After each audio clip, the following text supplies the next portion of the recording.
Hey, what's happening, gamers? How's everybody doing? Welcome back to Mario Galaxy 2. This is episode 5, World 5. And then World 6 will be tomorrow. There'll be another stream tonight, but it's a new game / mystery stream, so. Alright. Remember, guys, when we post shorts, we need guys to watch the shorts. Guys and gals, so you guys have about an hour and 40 minutes to get as many views on that short as possible. And I saw some people asking, are you going to do another stream of Sonic? The Sonic stream, the one where we unlock Super Sonic, is still under 1,000 views. So the policy on this channel is for any stream series to continue, what has to happen? If you said 1,000 views, then you're correct. So I'm waiting on you guys to get 1,000 views for the Sonic thing so we can do a proper Super Sonic stream. Okay? With that out of the way, it's time for world number 5. So this is Space Storm Galaxy. I have very few rules, but that is rule number 1, is every stream series has to get 1,000 views in order for an episode to continue. That's how it works.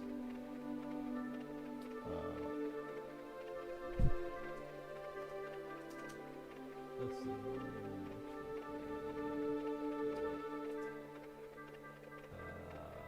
Start. 1:30 is Space Storm Galaxy? Space Storm? Space Storm.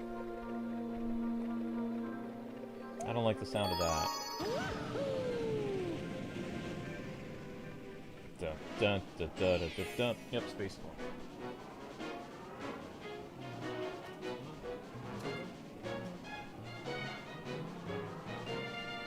Hi Daffy, how's it going? LOL, dude, I haven't seen you in a... It's been a while. Thanks for keeping your membership up, though. That's awesome. Follow me, bomb. Ba-bomb. Ba-bomb? Ba-bomb.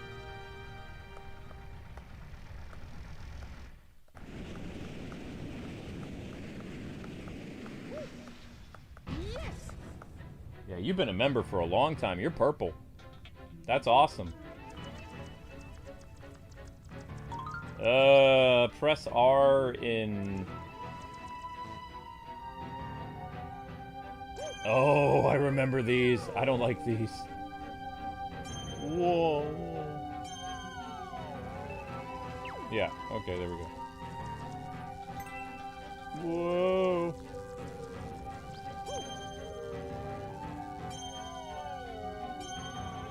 Whoa. What? Oh gosh.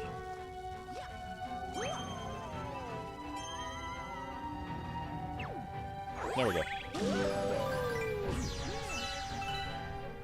No problem.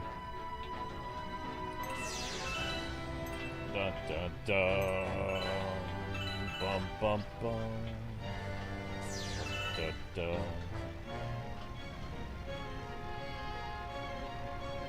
Of course, they play the really intense music for the difficult stages. Why? Huh? Yes, a new member. 4 years of membership. I mean, that's amazing, dude. You've kept up your membership for 4 years, even though you're not here very much. I mean, that's all we could ever ask for. If we had like 500 more of you, LOL, dude, like the channel would be... We'd be able to continue for years. Ah!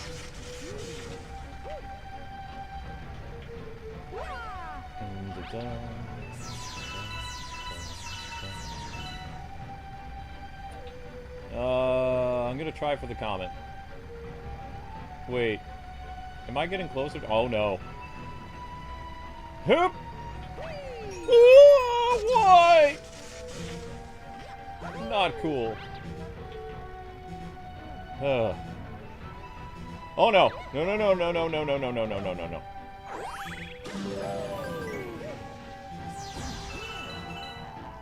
No, I mean 4 years of membership. That's amazing, dude. Thank you. God bless you. How do I do this part again? Oh, we need to find a flag. Where's the continue flag? Where's the continue? I'm I'm almost dead.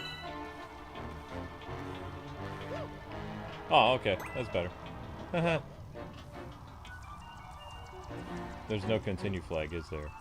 Down here. I'm aware of that. You weird star thing. Luma. What? Here's a tip. You can use bombs to your advantage. No. I'll figure it out. Yeah. Good luck. Dun, dun, dun, dun, dun.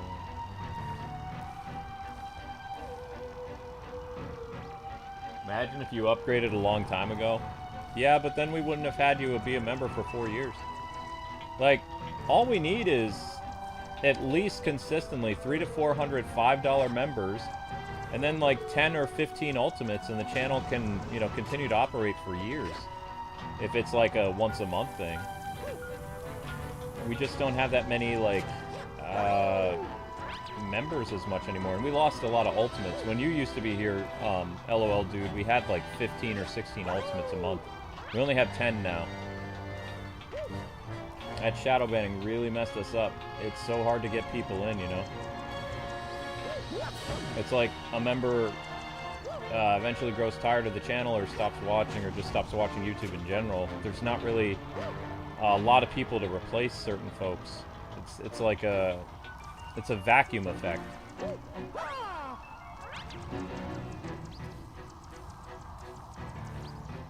Okay, I need to get in there somehow. There's got to be a way inside.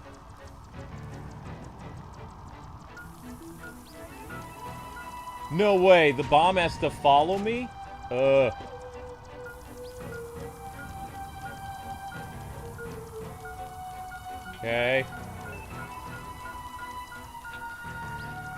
Yeah, there we go. Alright. That wasn't too bad.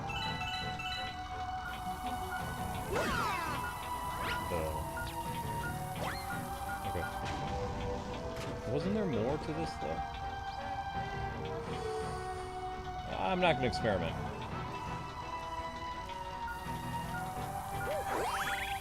Whammo.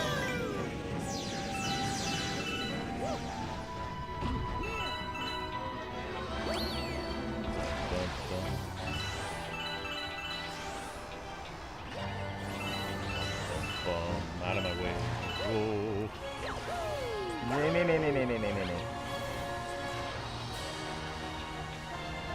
Here's an idea, Nintendo. Instead of remastering your classic games, why not make Super Mario Galaxy 3? Here's an idea. You're welcome. Where did that bomb go? Uh-oh. Why?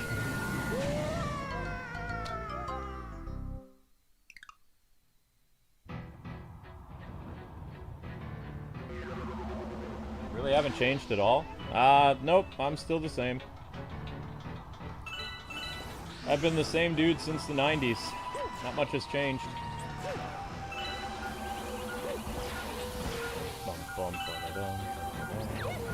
Ah! Ah! Crap. Kwings still acts like it's the 90s. More or less. Because the 90s will never die as long as I'm alive. Radical. Uh-oh. Wait. I forgot how to do this part. Time out. Time out.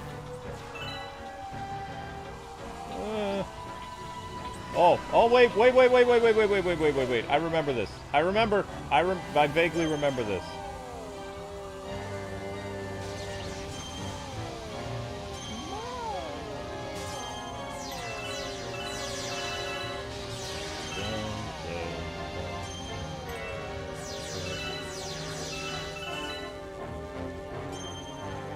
Dude. Ah! No. What? No, I don't. Why? What happened? Ah, phooey.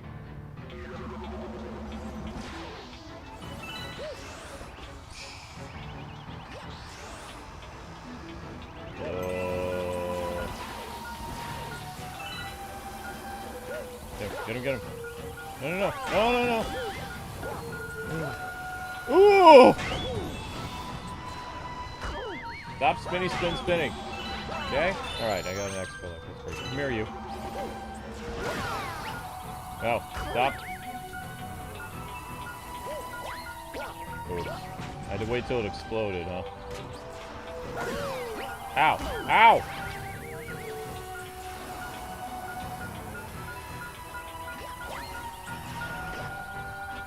Ha ha ha ha ha! There we go. Okay, that little dude is really annoying. Oh, I see. You constantly respawn.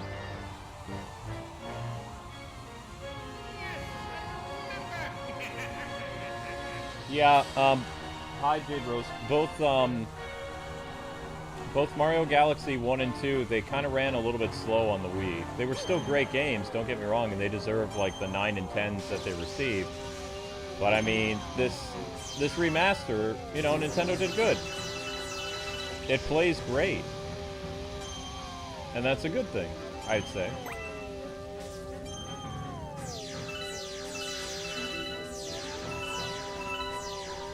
Uh-oh.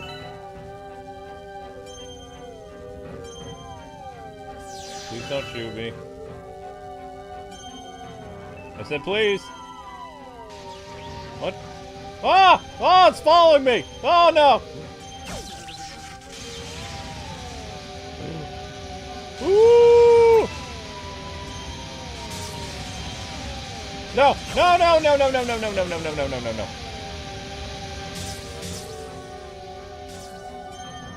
Uh-oh.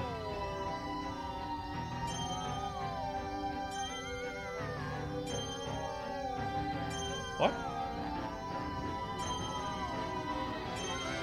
No, no, no, no, no, no, no. Woohoo! Woohoo! Ha-ha! They look really good for Wii games? Yeah, totally. But, I mean, these are totally remastered now, so, I mean, they're, like, whatever. You got a comet! Yay. I'm so happy, I'm thrilled by this. I'm excited for the comet. Starship Mario can now advance. OT.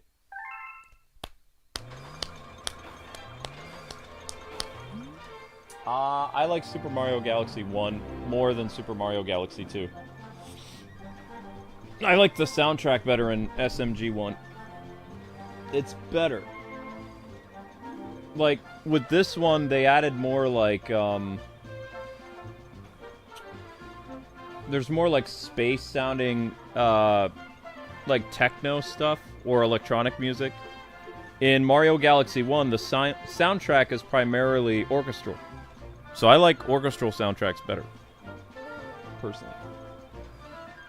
Alright, so you guys got 350 views on the short so far. Remember to keep up with the short, because the short is how views work. Is this the short?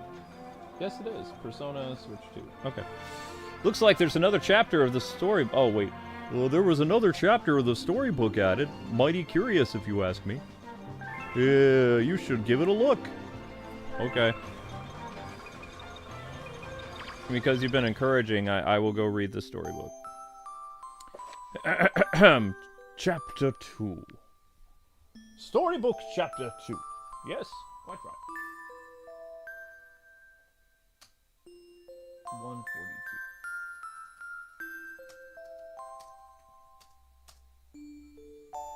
I need to get my warm and friendly narrator voice, yes?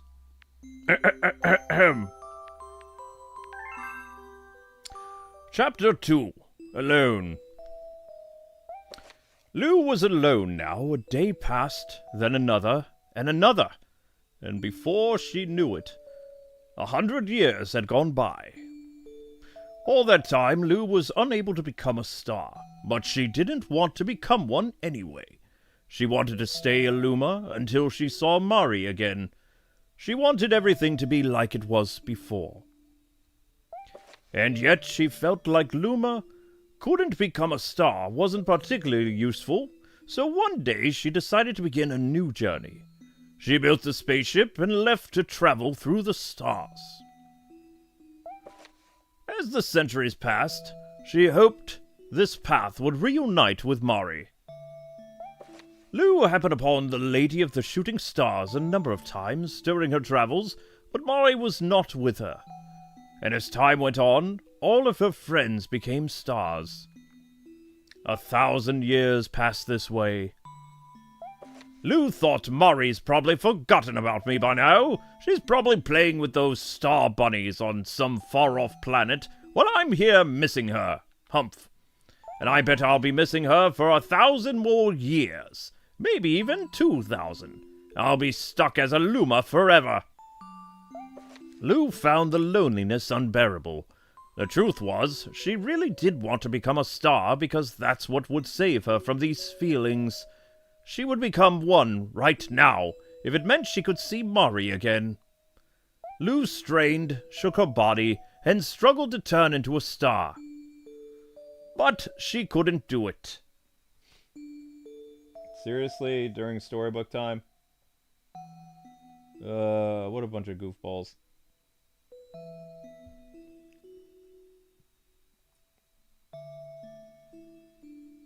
Did you guys hear the last part read? Let me know. I have to flip the switch on something.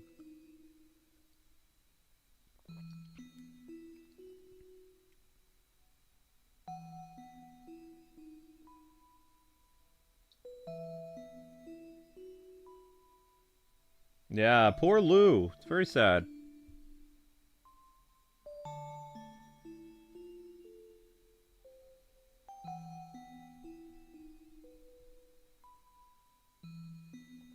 We all caught up because I have to do something.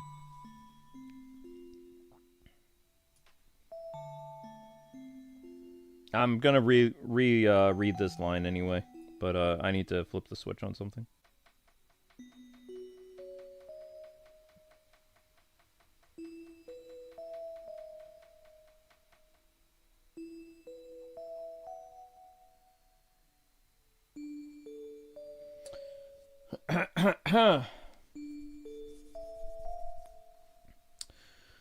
Lou strained, shook her body, and struggled to turn into a star, but she couldn't do it. Wait, that was it? Just that one little blurb? Are you, Lou? You should give it a look. It's an important story.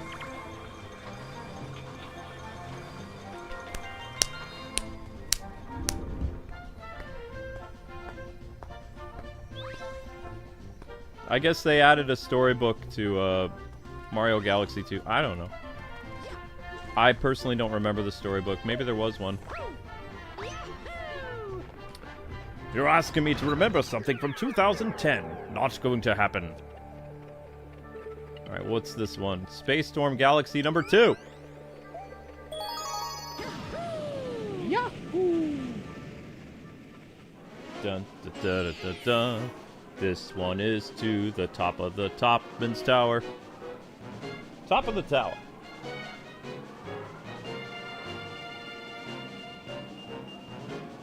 What?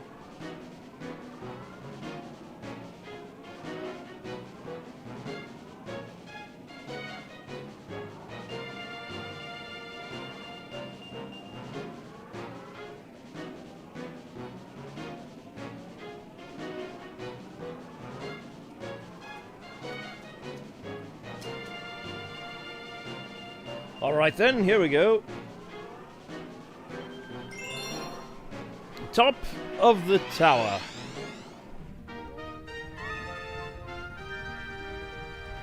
Oh. Oh. That doesn't look good. Welcome to the galaxy. Let's go. Uh-oh.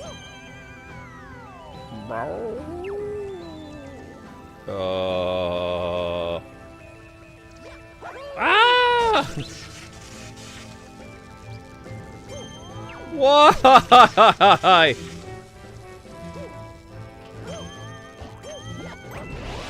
Oh, that's what I was supposed to do.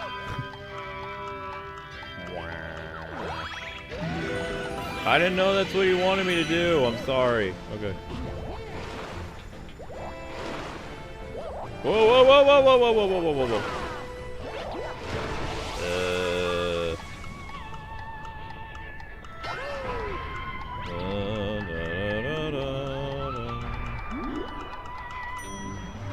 Whoop.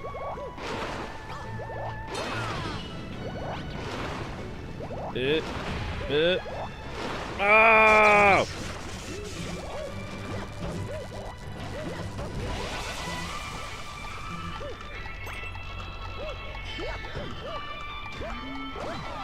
I always love how they do that. Checkpoint!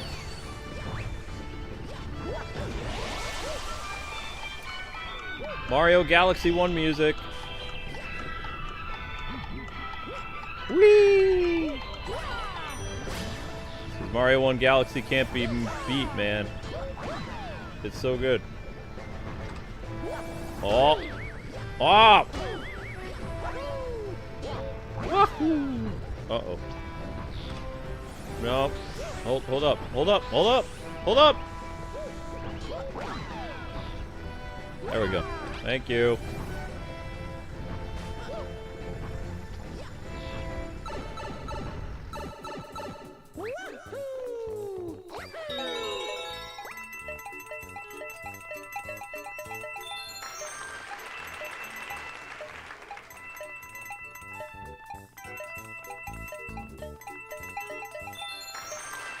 Jeez, I'm not gonna get all these. No! Come on! No! Never mind. Why?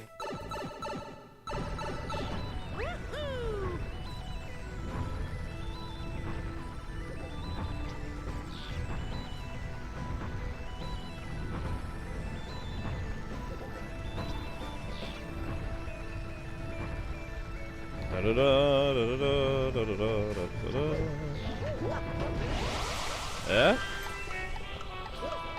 Oh no. Oh wait, no, that's not bad. That's not bad, that's not bad.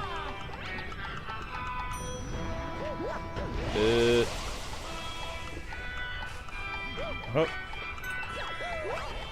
Uh-oh. Oh! Oh! Ah! Never mind. Go too soon. Do do do do do. Do do do do do do. Bum, bum, bum, bum. Oops. Dang it! Get back here! Oh! Oh! Yes! Go! Go! Go! Go! Go! Go! Yeah! Oh no!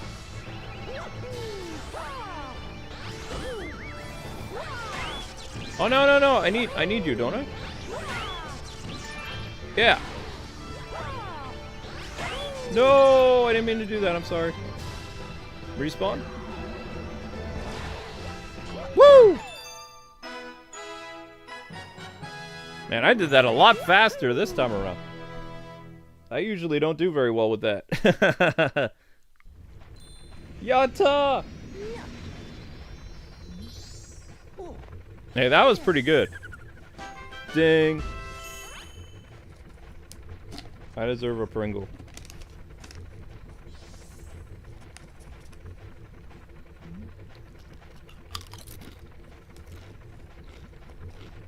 Pringly.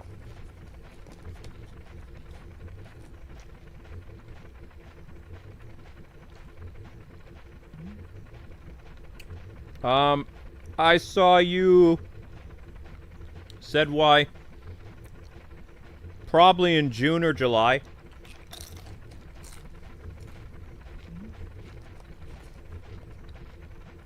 You still in college?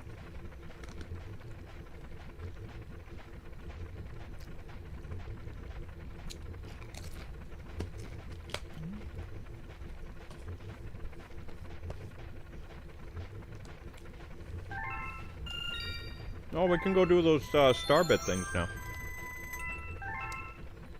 Okay, let's go do that.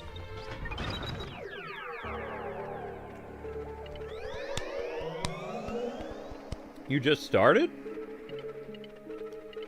No, no, no. What year in college are you? That's what I'm asking. No, we're not doing that. First year? Huh.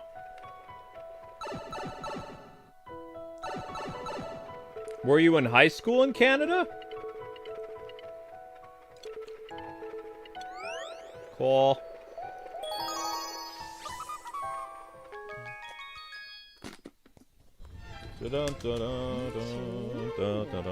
It looks like you found a hungry Luma.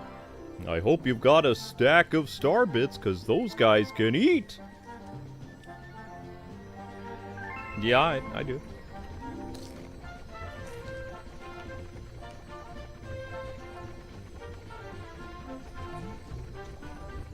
Undergraduate. Ah, okay.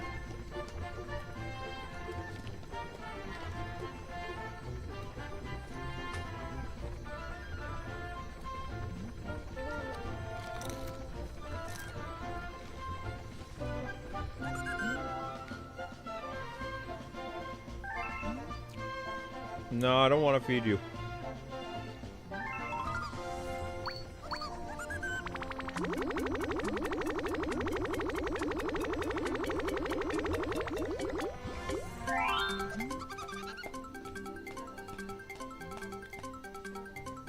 Henshin!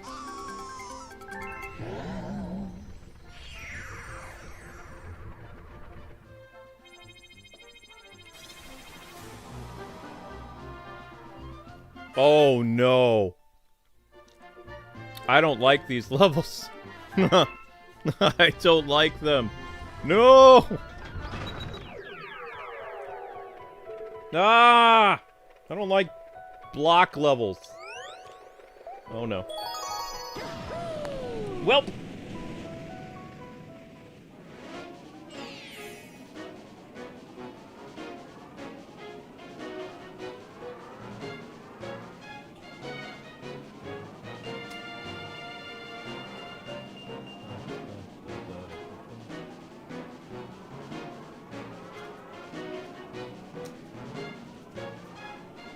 Oh, here we go.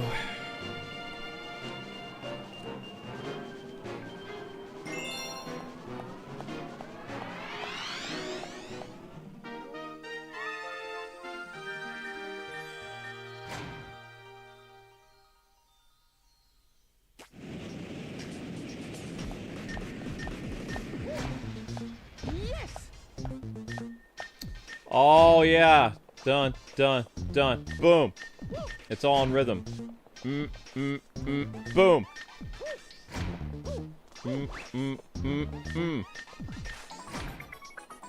Dun, dun, dun, dun, dun, dun, boom. Boom. Tick, tick, tick, boom. Tick, tick, tick, boom.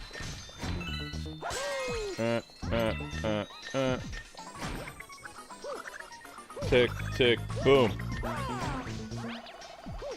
Tick, tick, boom. Oh, you jerk! Why I oughta? You no good, lousy, good for nothing.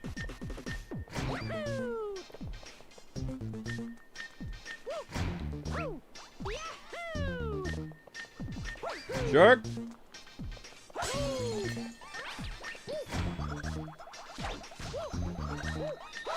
That was a cheap shot.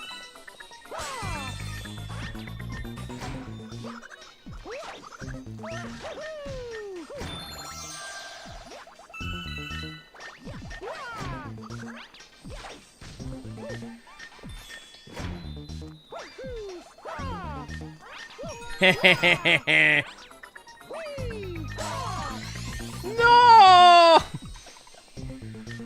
Oh no! My mushroom!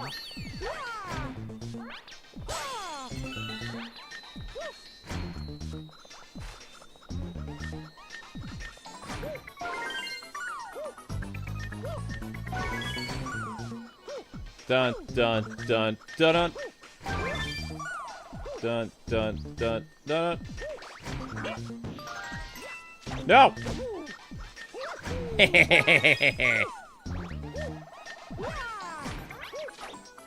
Not today! Booyah. Am I gonna do the Comet Star for this level?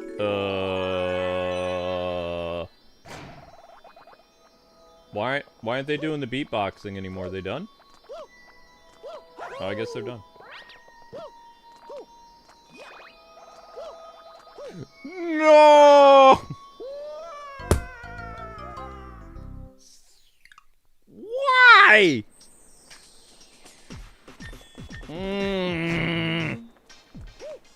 I hate you.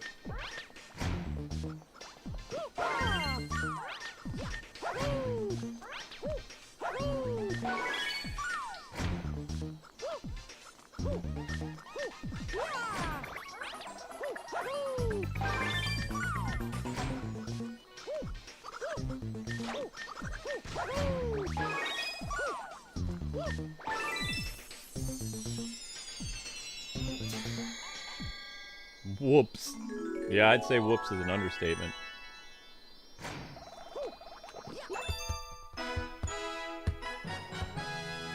All that training and skill wasted. Yeah, I realize that. I'm sorry. I'm not very good at Mario. I don't know what you want from me. I'm not good at platformer games. I don't think I ever have been, so... Hey, Mario, I've got a letter for you. No. Racing at the Wild Glide Galaxy. Don't chicken out. Don't chicken out. Come on, don't wait. No, I'm gonna chicken out. Come see me next time. There's mail delivery. No.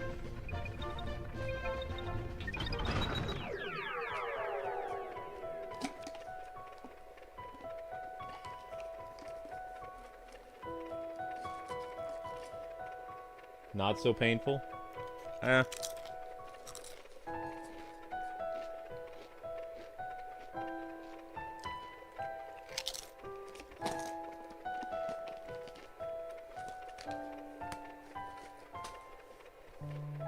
You guys keeping up with the Persona short? Yeah. A little bit. A little bit. Come on, guys, let's try to get 100 views an hour on that Persona short. We're almost at 500 views. Back to World 5. Yoink.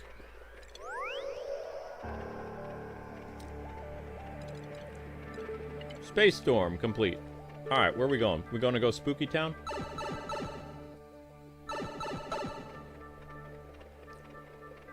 Yikes.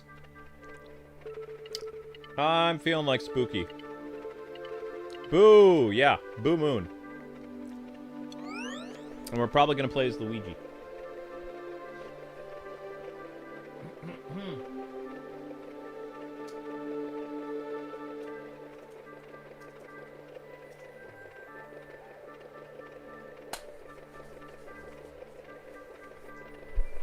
Alright, let's go.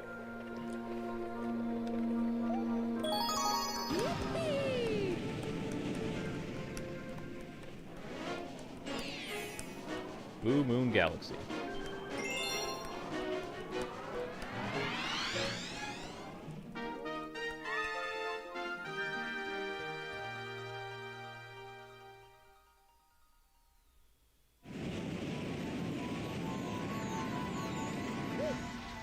Yes. Oh yeah, Ouija time. Hey bro, you're looking for power stars? Okay. You can play as Luigi. You want to switch? Oh, yay! Ouija time. Especially any ghost mansions, it's always Ouija time. Dun, dun, dun, dun, dun, dun, dun, dun. I ain't afraid of no ghosts. Uh-oh.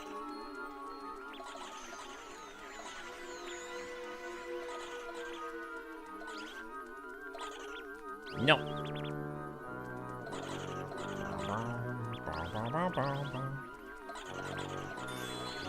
This is just for some extra lives. Not the pumpkins again.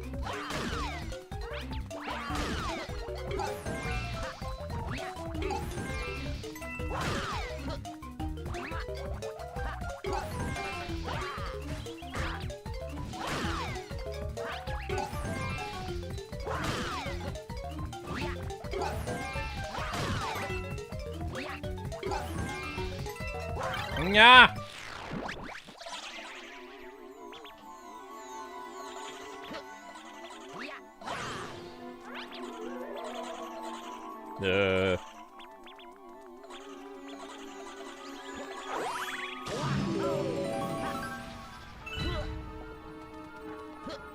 Oh, why, Luigi?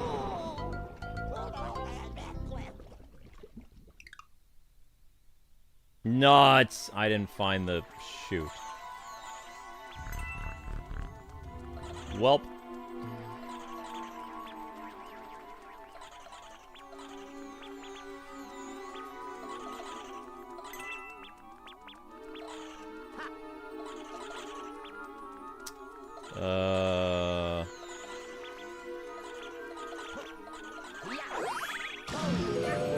It's supposed to be like a...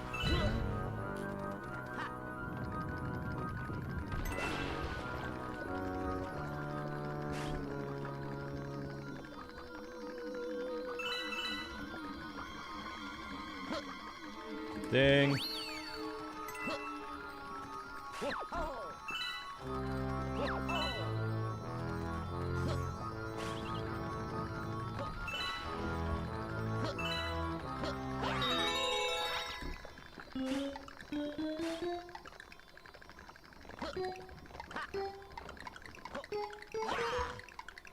Oh no!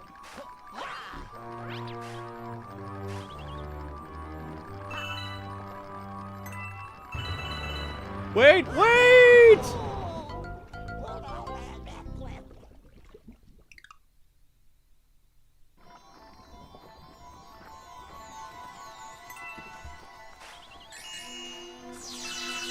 Bow. Easy.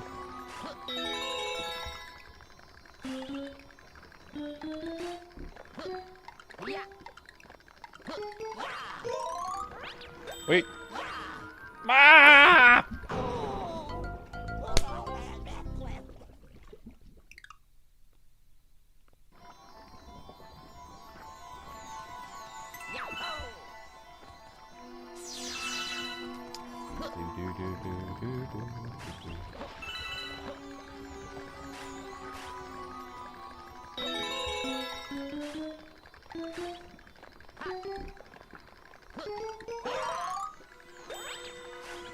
What?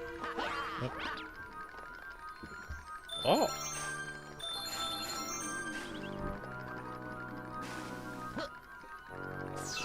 Well, I got back some lives I lost. Ah! No!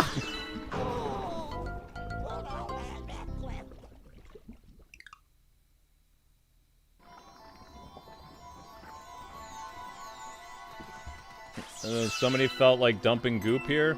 It was probably King Boo. You know how he likes to troll Luigi. King Boo is not afraid of Mario. King Boo is scared of Luigi, though. Although he'll never admit it.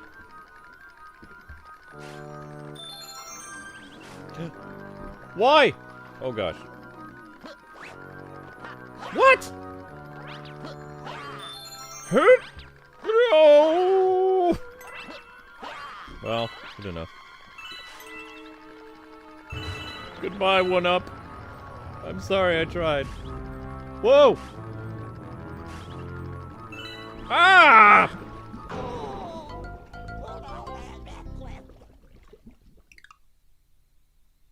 I haven't seen K-pop Demon Hunters yet either, no.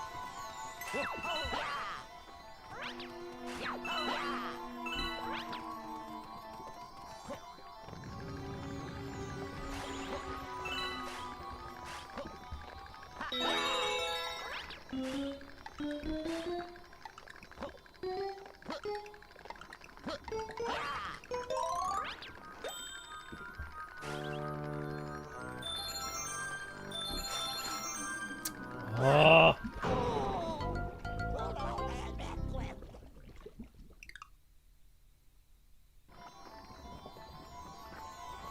I mean, Luigi's the only guy who beat him consecutively, though.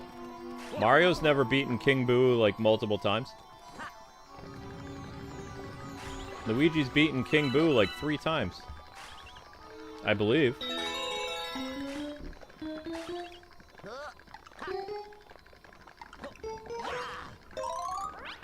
No, no, no! No! No! Mm.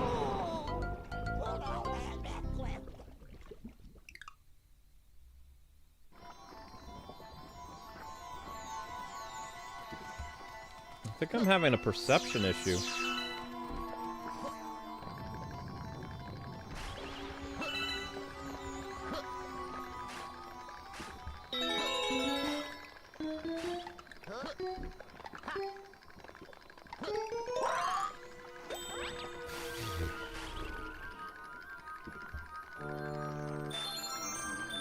Also, is Luigi more slippery than Mario?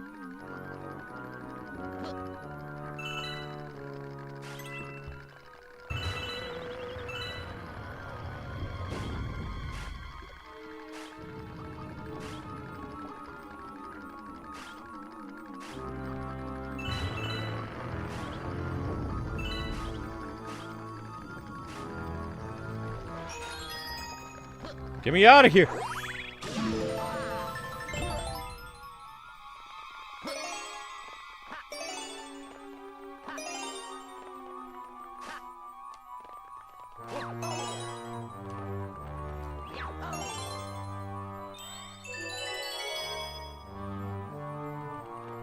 Joy-Con drift? I don't know. I don't think so.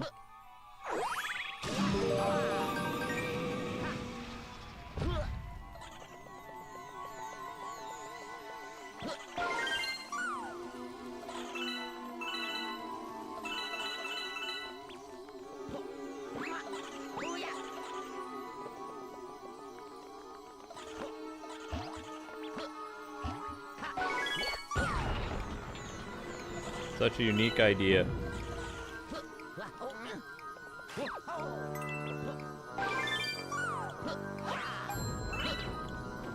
Come on!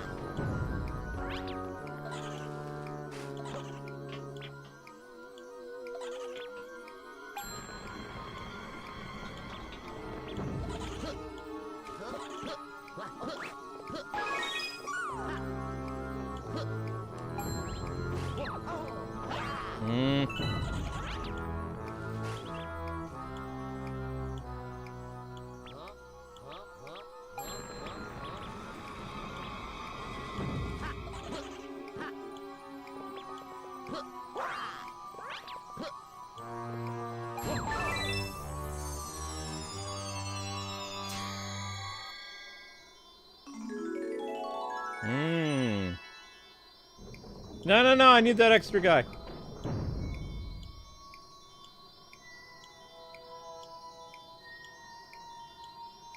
Thank you.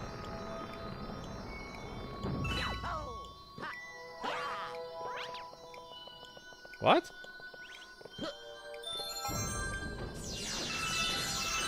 No, no, no, no, no!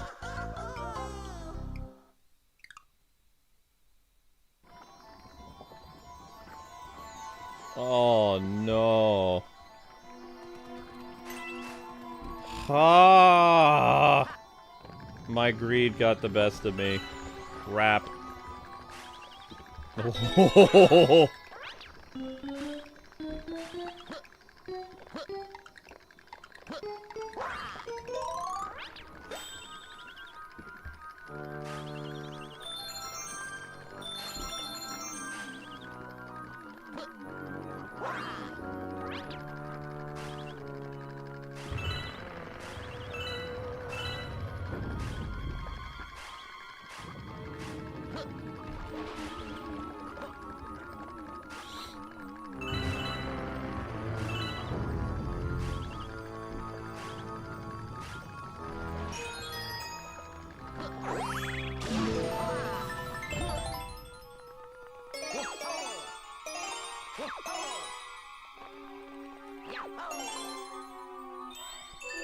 Yeah, we'll play as Mario next time. I really like Luigi, though. I like a Ouija.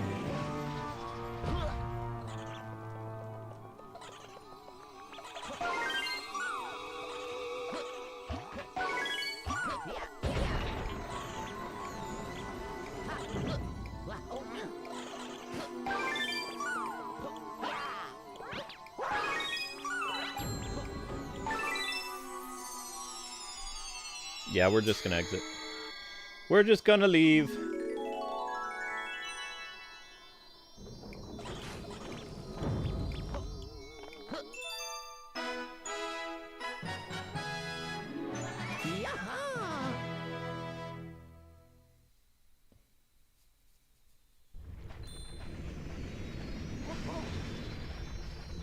It's because Luigi jumps higher, though. Maybe that's why. They're like, oh, we gotta make Luigi slippery because otherwise it'll be too easy because he's faster and he jumps higher. I don't know.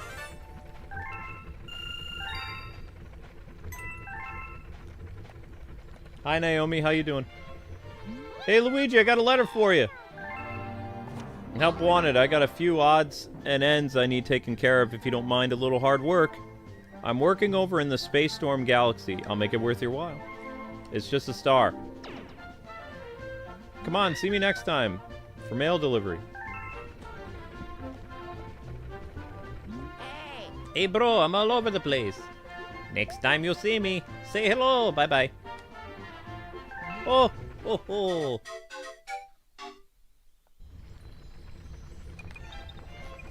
Here we go. Okay, so we gotta go back to Boo Galaxy.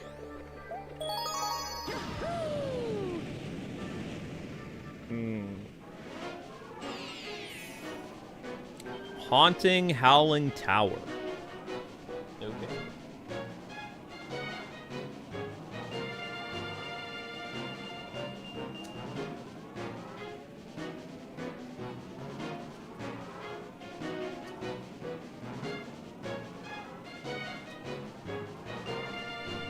Like just calling it Haunting Howling. Okay.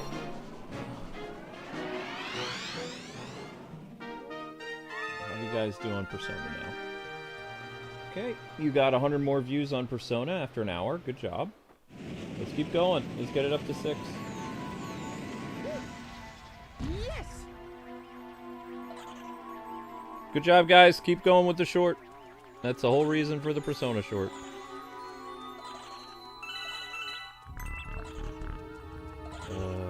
I have to ride the slippery thing.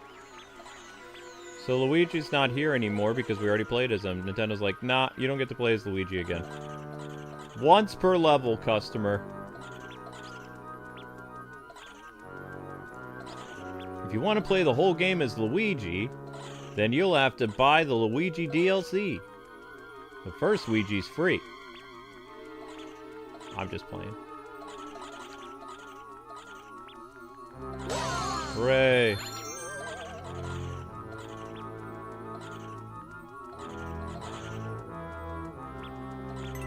I have no idea where I'm going.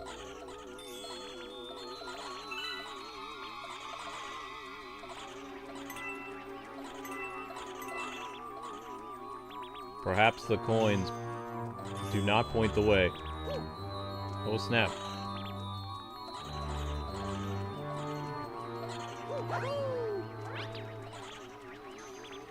I'm lost. And the ghosts are right behind me.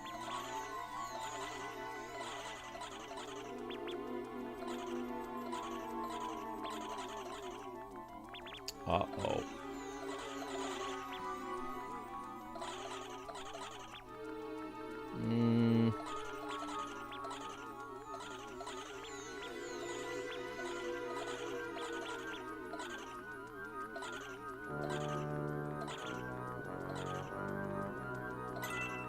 This is not the way? Really? This won't be the way. Oof, right back where we started. No.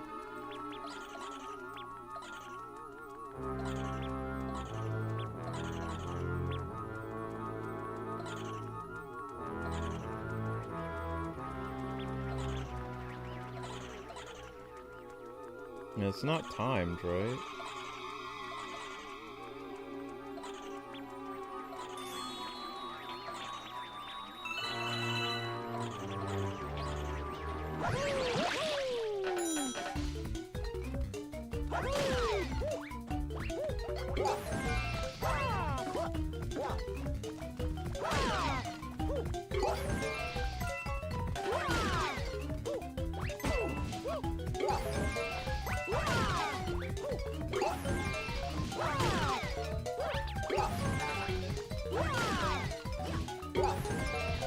Ah!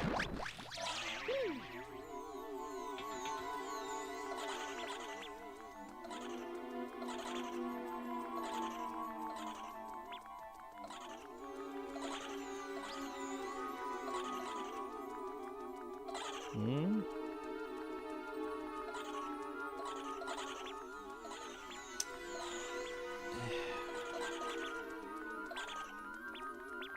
I just want to go. No.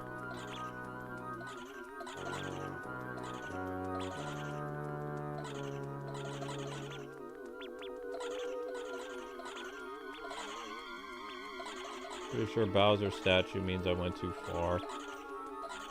I think.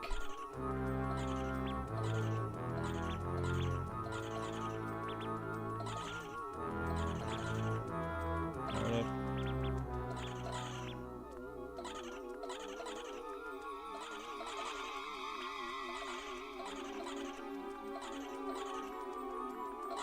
Oh.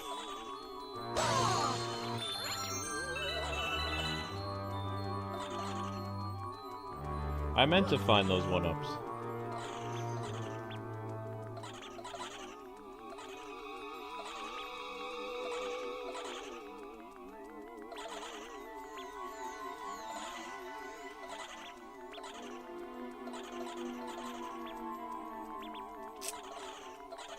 Oh, where's the star so I can get out of here?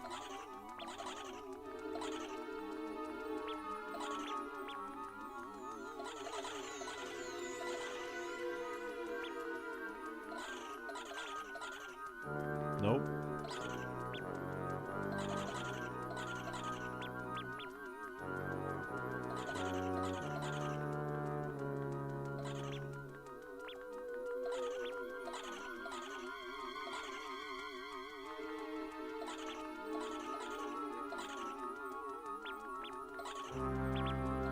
Ah!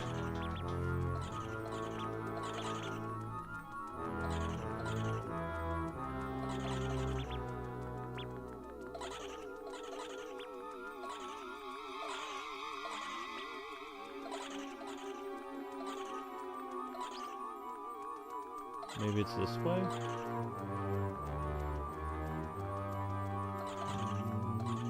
Nope.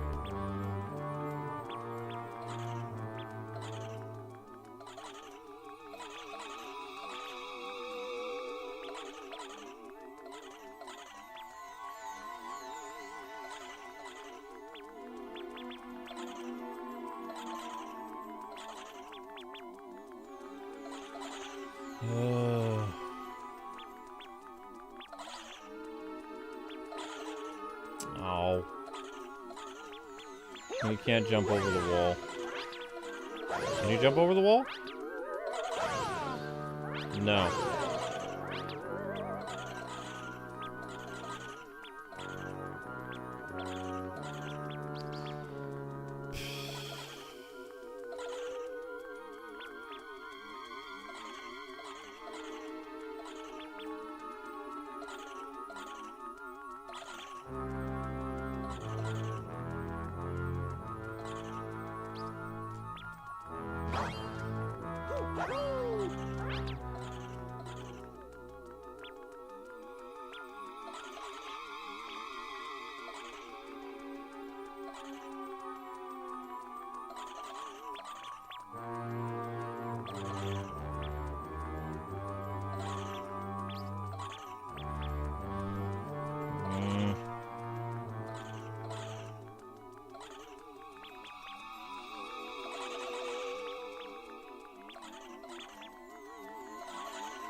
Oh, I made it out of the maze so much faster last time. Now I can't even find the exit.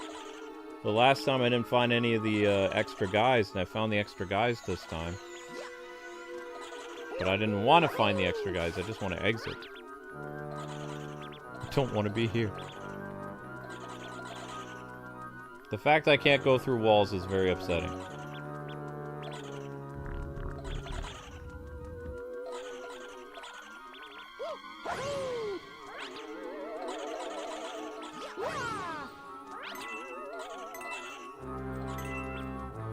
Well, found something else new.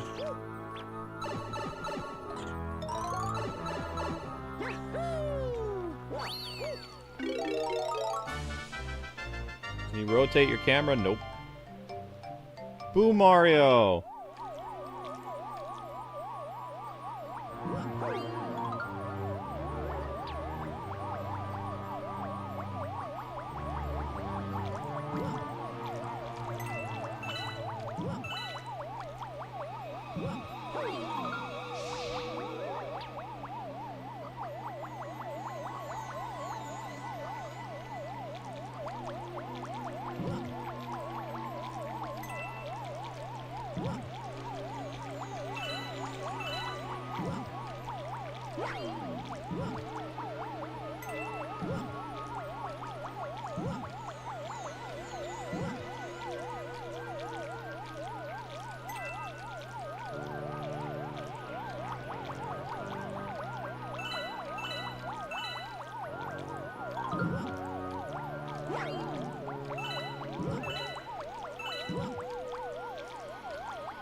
Aww.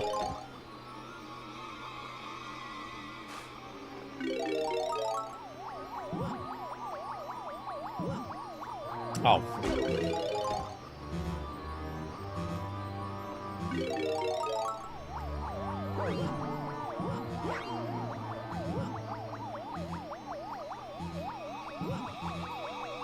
Whoa. No! Now I gotta go find the mushroom again. Oh wait, no I don't. Hooray. That makes life easier.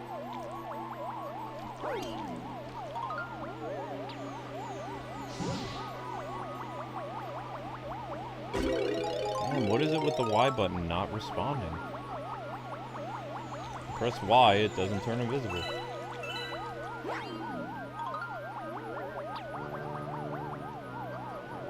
Annoying.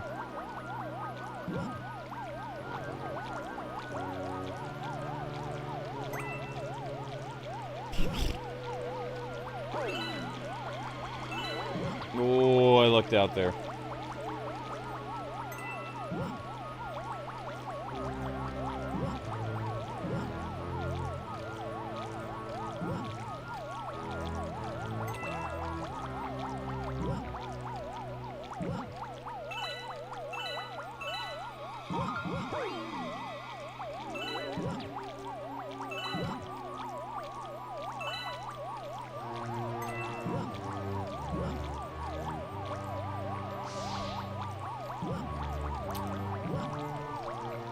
I do need to get that extra guy back, and then I'll just fly backwards.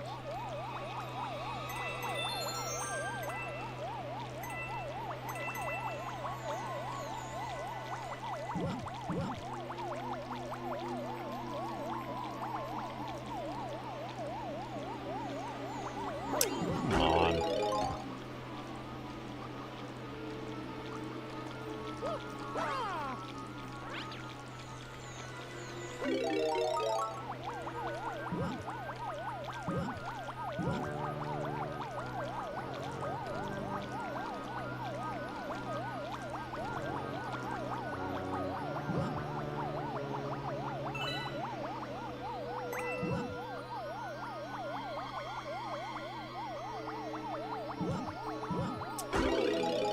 problem as before.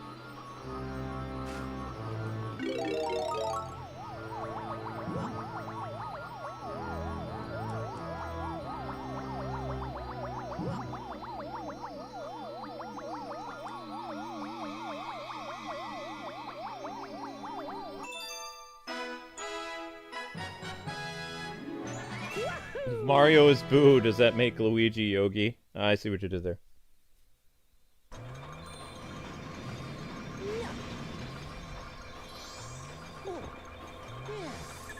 Okay, that took a while. Good enough. Good enough. Oh, what do we have here? Looks like a soft white mushroom, eh?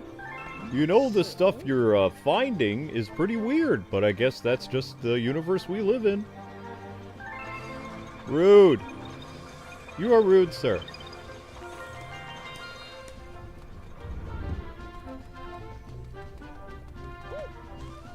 Blah.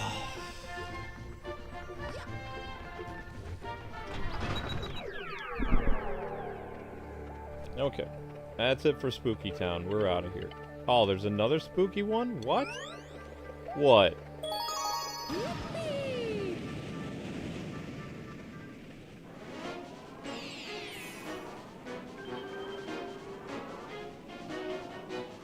I mean, I did Silver Stars pop up. No, I don't want to. Sorry, game. I don't want to. Oh no. Upside Dizzy Galaxy.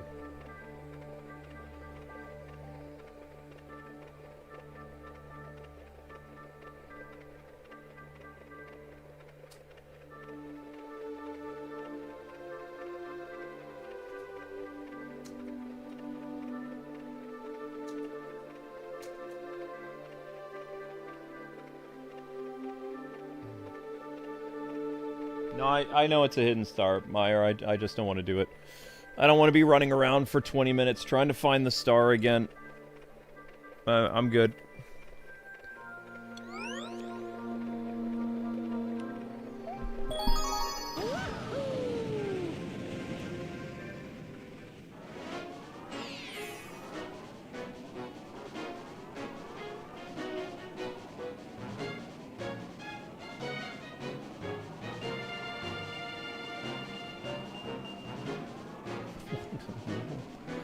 Upside Dizzy Galaxy.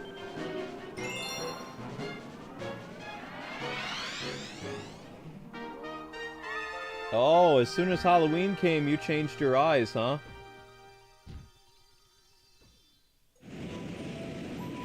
That's kind of cool. Welcome to the galaxy. Upside downness. Wahoo. Well, that's not what I had in mind, but okay.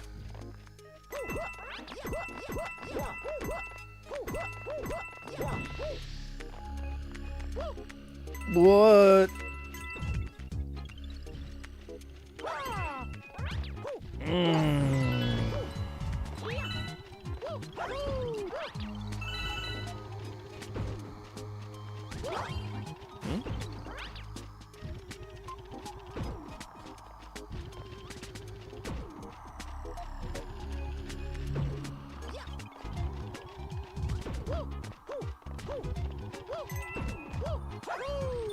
But how do you get inside the pipe?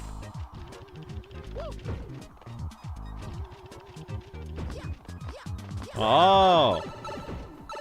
Okay.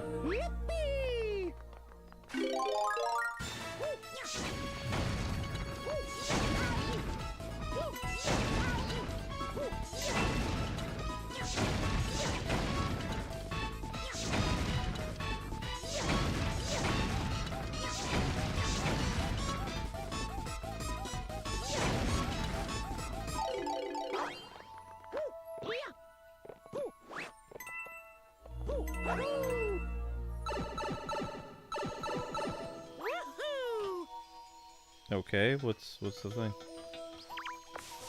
I'm going nuts here. Getting more and more boxes of junk every day. Do me a favor and burn all these crates. Okay. Well, let's put you to work then. Okay.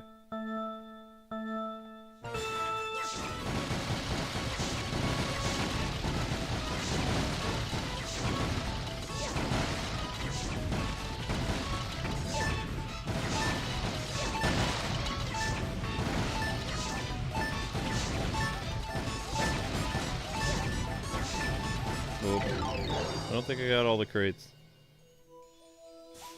No, no, no, that won't do it all. Put some elbow grease in it. Darn it. To get all of them? I guess. This is to find a star, isn't it? I'm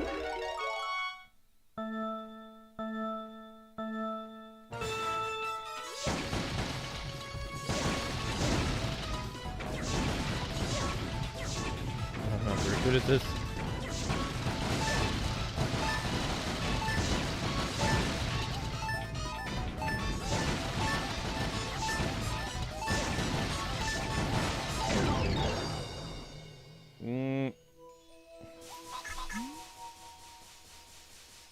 You don't give me enough time. Also, I can't just like whip fireballs like crazy.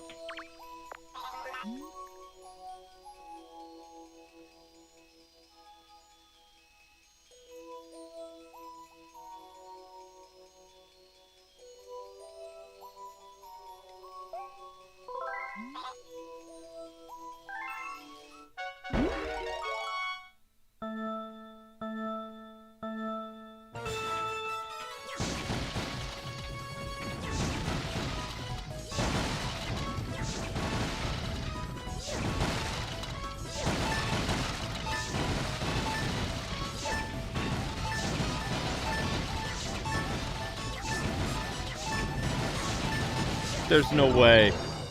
I just can't do it. I am putting elbow grease into it, you jerk.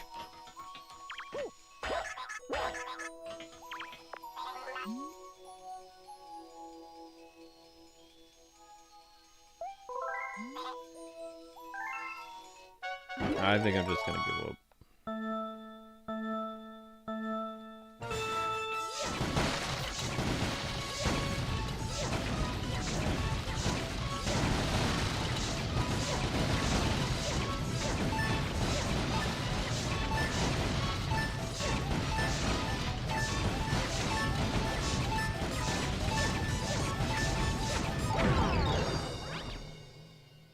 No, there was only 2 left. Come on.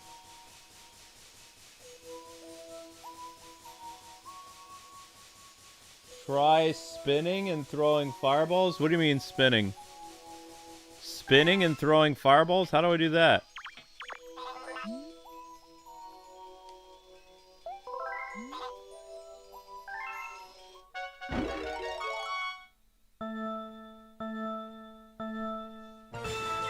I don't see any spinning. I jump and I throw fireballs. I've been doing that.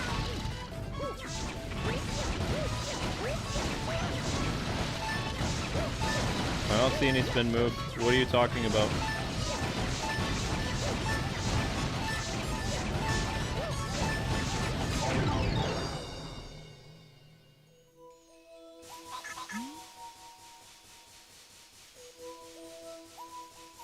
Yeah, he's not spinning, he's jumping up and shooting fireballs. It didn't make any difference.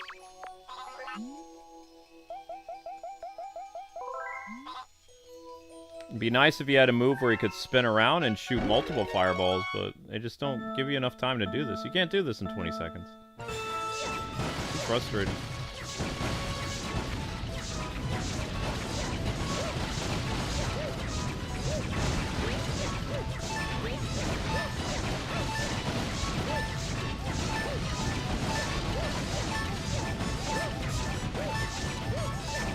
Yeah, I'm done.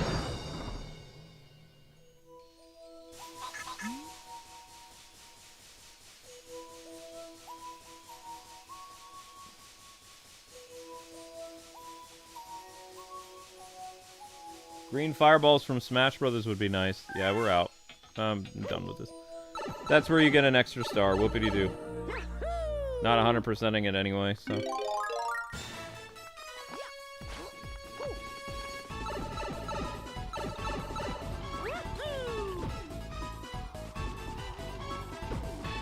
Yeah, jumping is a waste of time, exactly.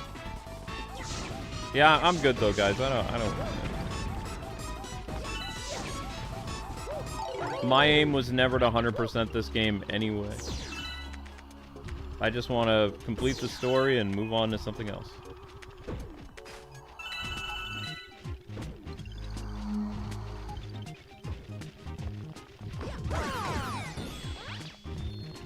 Ugh. Ow.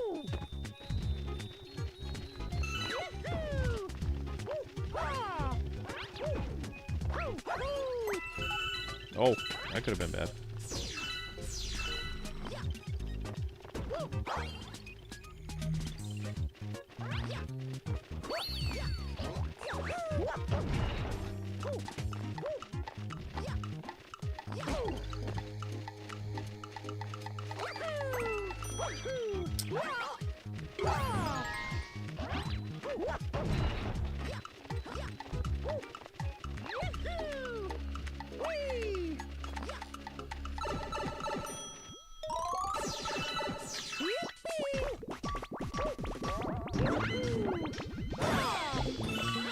Oh.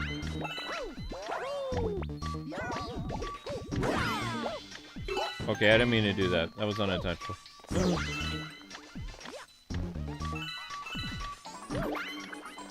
Zap, zap, zap, death. What? Ah!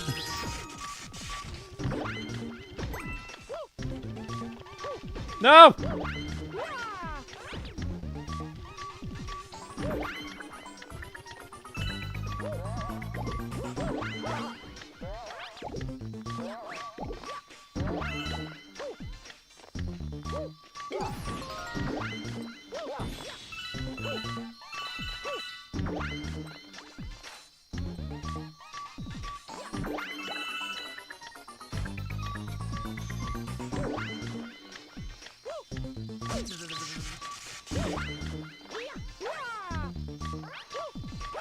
There we go.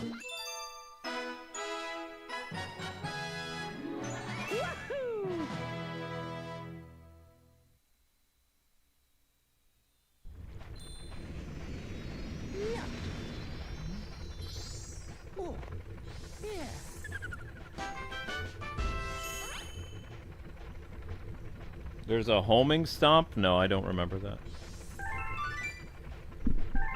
I do not remember.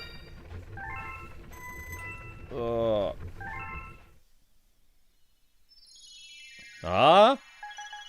A prankster comment at Bowser's. Oh no. What's that about? Speedrun, probably? Go get him, Captain. Well, we already know what the star is there. That's the pipe thing, I bet. Let me just double check. Is the star on the thing itself? Yeah. That's the fireball thing. We don't want to do that. Oh, tease. Alright, let's move on. Let's go to... Nope. Pyramid works. Yeah. Slip Sand Galaxy.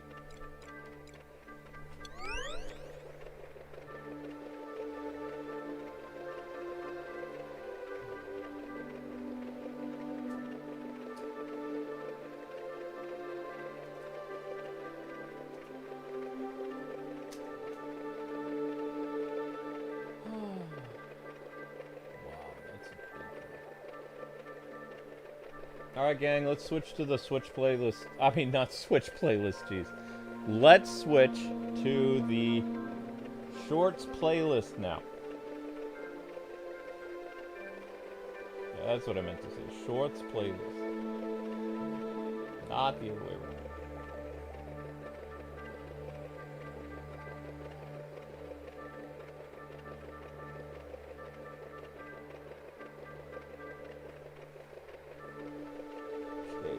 The Shorts playlist.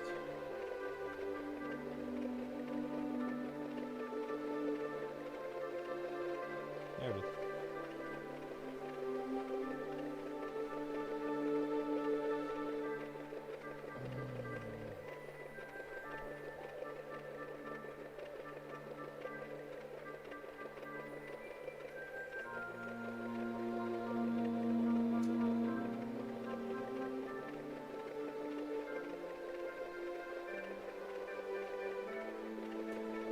Do I think that the Wolverine game will be better than the Uncaged game? I think it'll have better gameplay, but I don't think the story will be that good, no. Slip Sand Galaxy. The only thing I don't understand, though, is why people are complaining about the thugs in the game.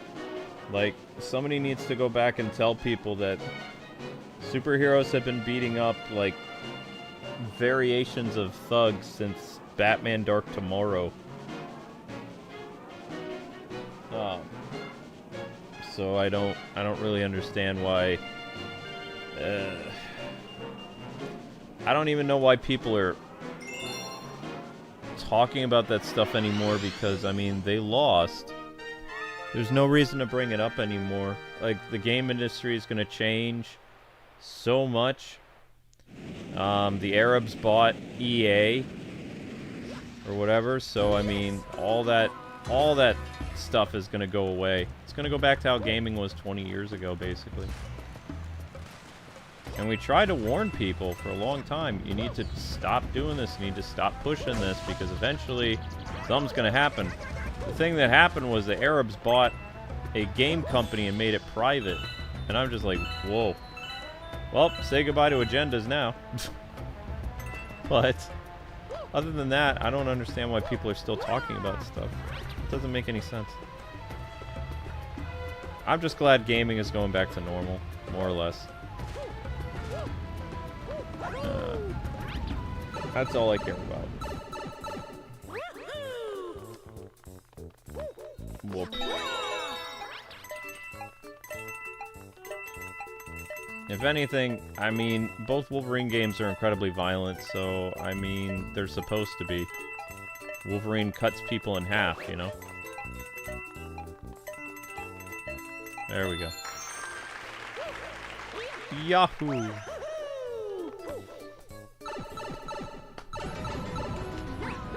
I don't know if I'll be able to handle the Wolverine game, because I don't do well with gore. I don't have a very strong stomach for it. I never have, so. If there's a way to, like, switch off the gore a little bit, yeah, no, I totally would look at it and stuff, but I don't have a very thick stomach for that, because I've seen a lot of gross stuff. I've seen bones sticking out of flesh and all kinds of stuff in real life. I saw a dude get paralyzed playing rugby as a kid, you know. I don't do well with gore, because I've seen real world violence, so I just can't handle it. Video games are getting closer and closer to what, like, real injuries look like, and, you know, things like that. Mortal Kombat and some other stuff is just, it's too much. I don't mind games like Devil May Cry, where you're, like, slicing up demons and stuff, but...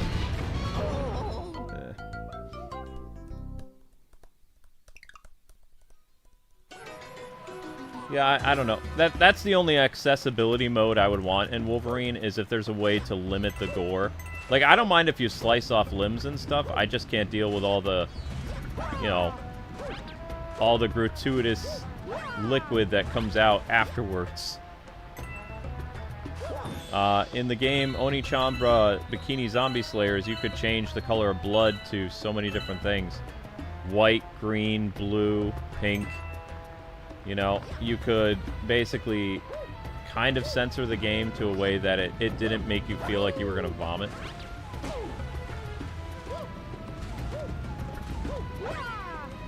So that would be nice of Insomniac. If they could do that, cool. But if they don't, I mean, whatever.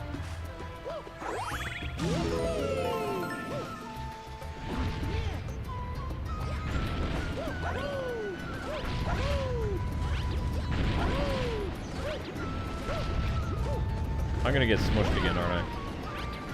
Probably. Wait, did we make it to the bird last time? I don't know if I did. Wait, this was in Mario Galaxy 1, wasn't it? The Egypt thing? Dun dun dun dun dun dun dun dun.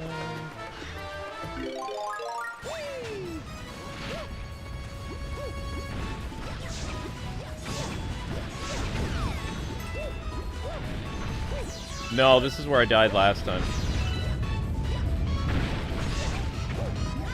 Crap. No, no, no, no, no, nope, nope. I don't want to get squished.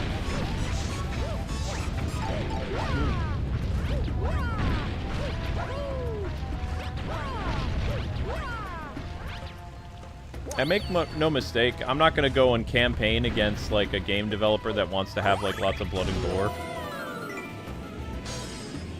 I just think to make it more accessible to everybody, especially people who have problems with that kind of stuff, like, maybe just an option to switch it off. That's it. They don't do it, no big.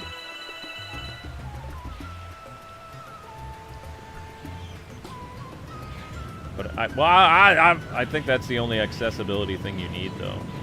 I don't think you need, like, a super baby mode or anything like that. Just, you know, for people that have photosensitivity stuff to extreme violence or whatever, there you go.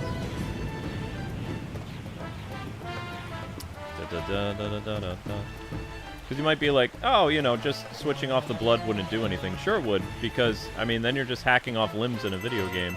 You don't have, like, the extra things that go with it.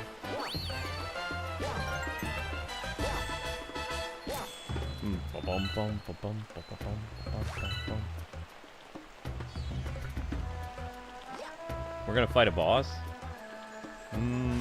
No. I'm good. I got 3 lives. Did we already do the checkpoint? Yes. Let's go. Yep, boss battle time.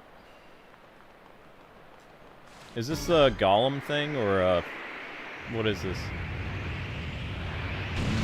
A chicken?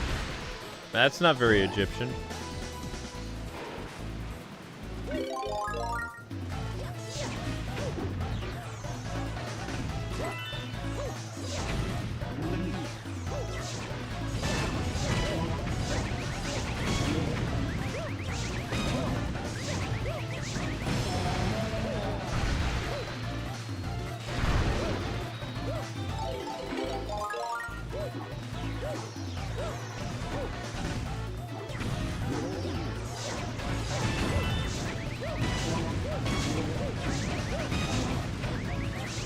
Whoa.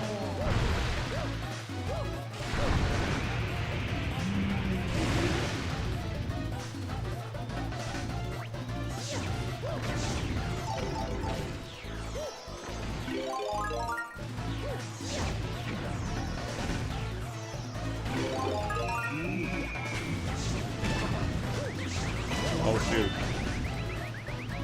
No, no, no, no, no, no, no, no, no, no, no, I'm in trouble, I'm in trouble, I'm in trouble, trouble, trouble, trouble, trouble, trouble.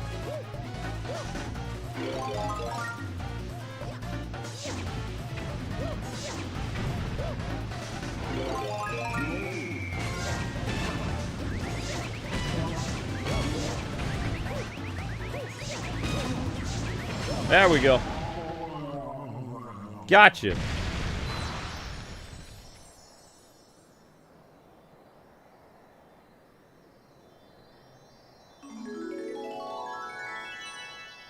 That is not a chicken? What was it? A turtle?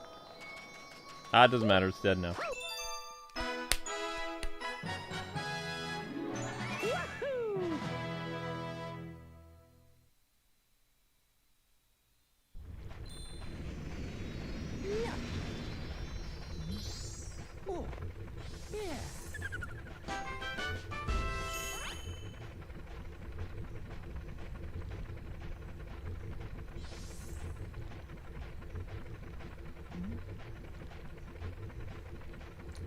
It'll probably be like X-Men Origins Wolverine. So if you played that one, I mean, from what I saw, the gameplay, it looks similar to it. It's just updated. So, I mean, Wolverine, like, slices off limbs, he goes through flesh, all kinds of stuff.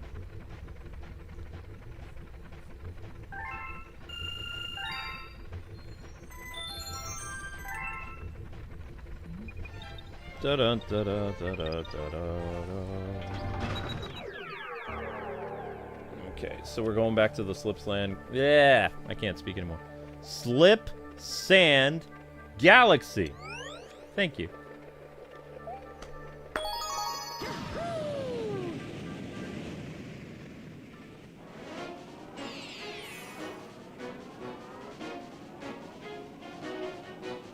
What do I mean back to normal with games?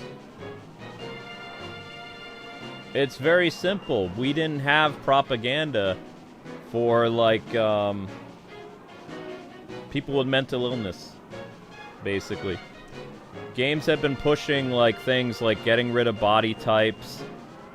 Instead of male and female, it's body type 1 and 2. Getting rid of beautiful women in games. You know, putting scars for all kinds of stuff. Like, none of that stuff was around 20 years ago. And, like, the Arabs aren't going to allow that. They don't believe in it.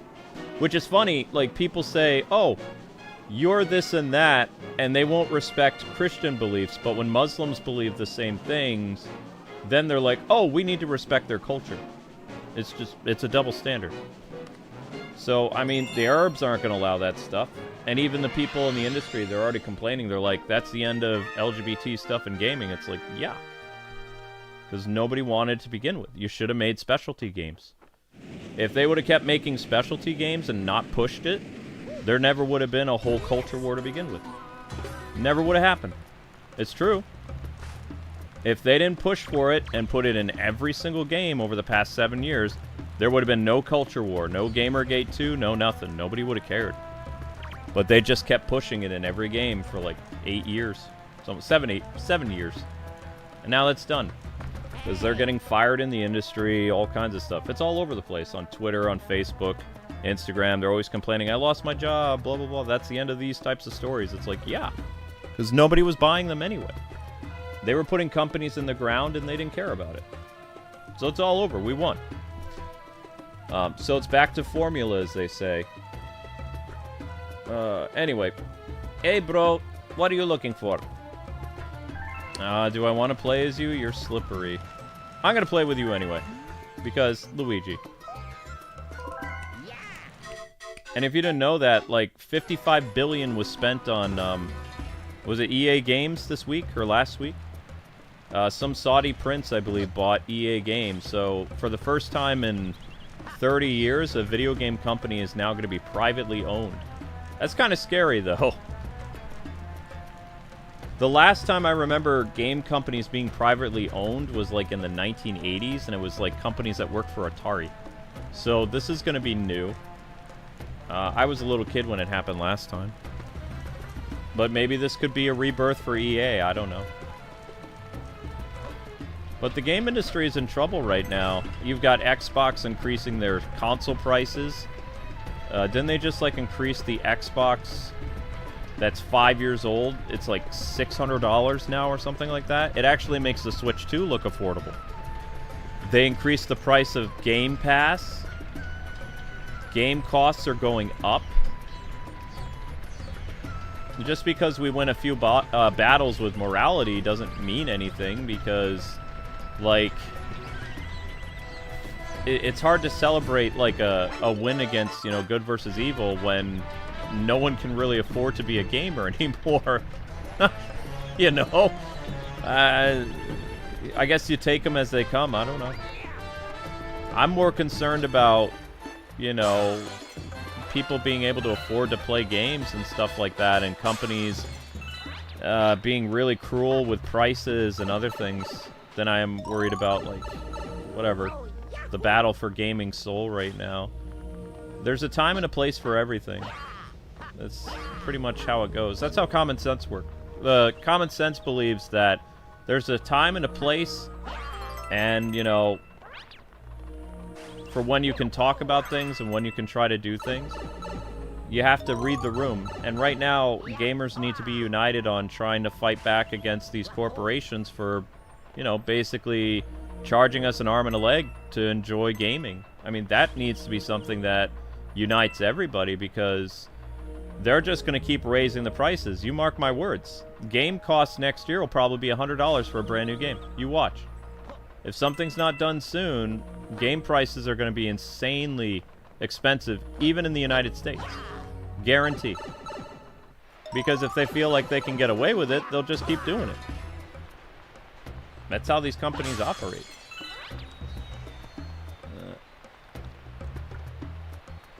I don't even know if there's that many games that are worth $100. Not that I can think of. I mean, look at how cheap I am. I didn't want to pay the $70 for the Mario Galaxy thing. I only bought Mario Galaxy 2. You see Mario Galaxy 1 here? No. I only bought the one for $39.99. I was like, I guess that's okay for a game that's this old. But I didn't buy both of them. I'm like, no way. I don't need both. I'm just gonna play Mario Galaxy 2. Because that's the one that wasn't included in the Super Mario 3D All-Stars collection. Whoop.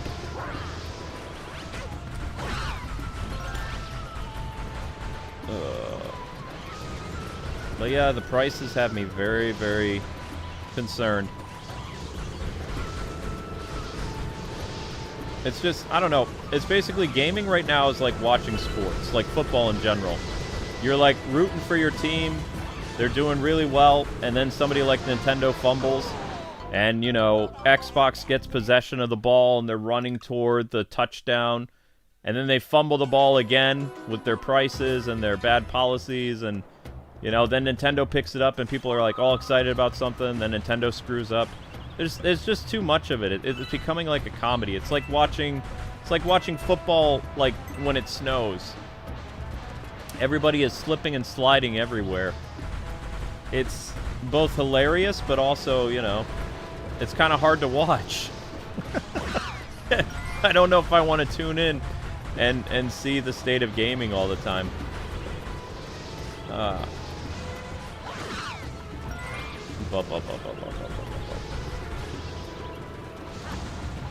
What?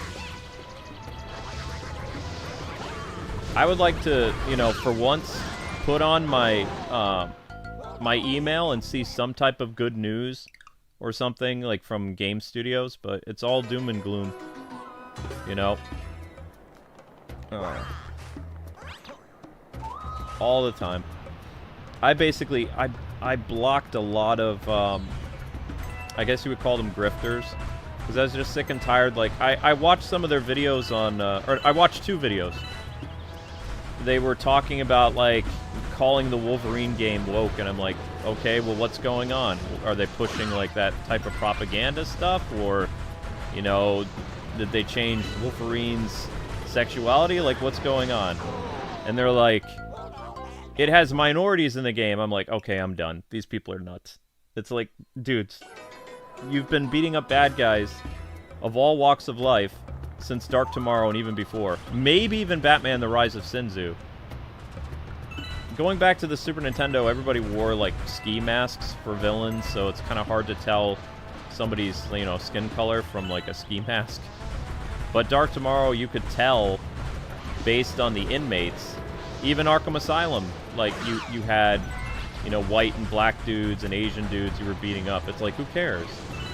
It's like that shows me that they're reaching so much now that they've become a parody of themselves. Like before, it's like, yeah, maybe they had a leg to stand on because the game industry was polluted by stuff, but now it's like everybody's going back to how gaming was 10, 15 years ago. I'm going to focus more on storytelling that people actually care about, and, you know, they're going to make characters look, like, appealing again. So, I mean, it's just going back to normal. So these people, they're trying to find ways of surviving to, you know, what's the word I'm looking for? To keep making money on YouTube. They don't have an identity outside of, you know, continuing the culture war that's over. Basically what they're doing, it'd be no different than the Americans messing with the Japanese after World War II. Japan lost, and it was a time for healing and, you know, changing how they were doing things. The Americans didn't go and start beating up the Japanese, they helped them rebuild Japan. You know? What would be the point of defeating an enemy that's already defeated? There's no point to it. You're supposed to then, you know, turn an enemy into a friend. That's usually how it works. But so yeah, I basically blocked like a bunch of people. I wouldn't say they were ever friends or anything. I blocked them because I was tired of it. It was like, this is not what's going on in gaming anymore. You're trying to bring back stuff that people used to talk about 2 or 3 years ago. It's over. In the United States of America, you have to choose on your license and your passport if you are male or female. It's done. It's over. You know? Eventually, they're going to have to start teaching it in schools and all kinds of stuff again. Like, it's completely done.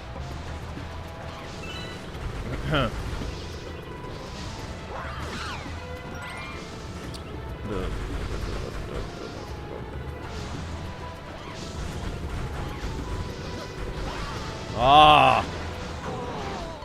That did not go well. Curse you, perception.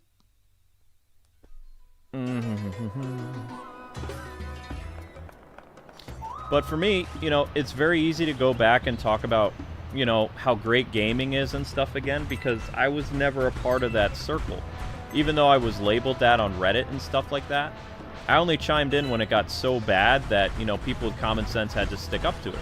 Because it was very bad. People were doing very heinous things. They were doing whisper networks, they were firing people, they were harassing and doxing people. They were doing a lot of evil stuff. So that's when I started to chime in on it. I was like, hey, this kind of stuff can't be done. This is wrong. If these people are supposedly good, then why are they doing evil things? And, you know, it almost got me killed, because that's when I got swatted. I basically, you know, God basically told me to stand up for moral goodness and things like that, and I did, and then I got swatted. But I didn't make it my whole channel to go around and talking about every single game that did this or that for the past 7 years.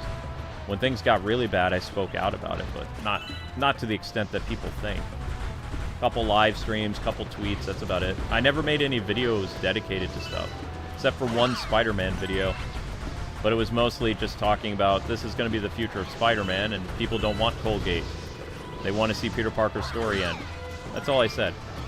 And I ended up on a lot of hate sites for it. I was like, okay. I was basically a casualty of war. Like, I got thrown in with, like, the grifters when I was just doing regular game news. So it's like guilty for association, because I knew some of those people. The problem is, like, just like the people they fight all the time, they end up turning on themselves. So it's almost like you have two cults fighting each other. That's what it feels like now.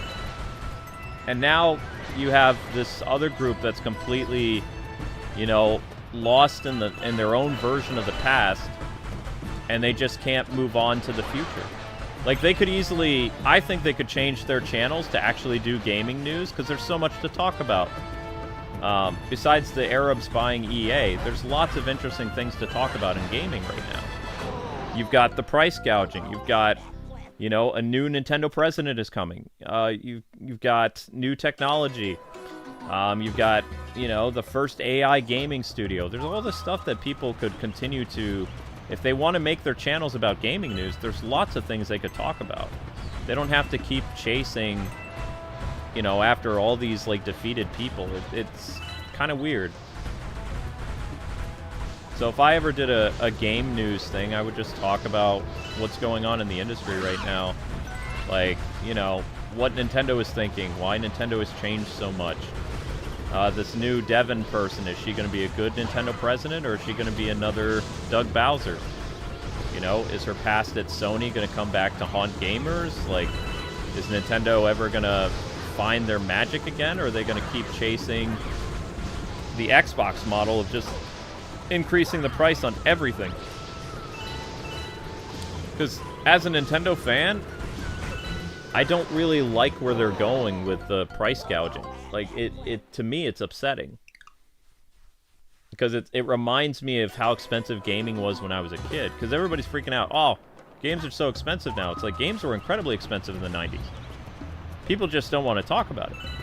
The difference is that we had, that you guys don't have, is we had Blockbuster Video. We had Hollywood Video.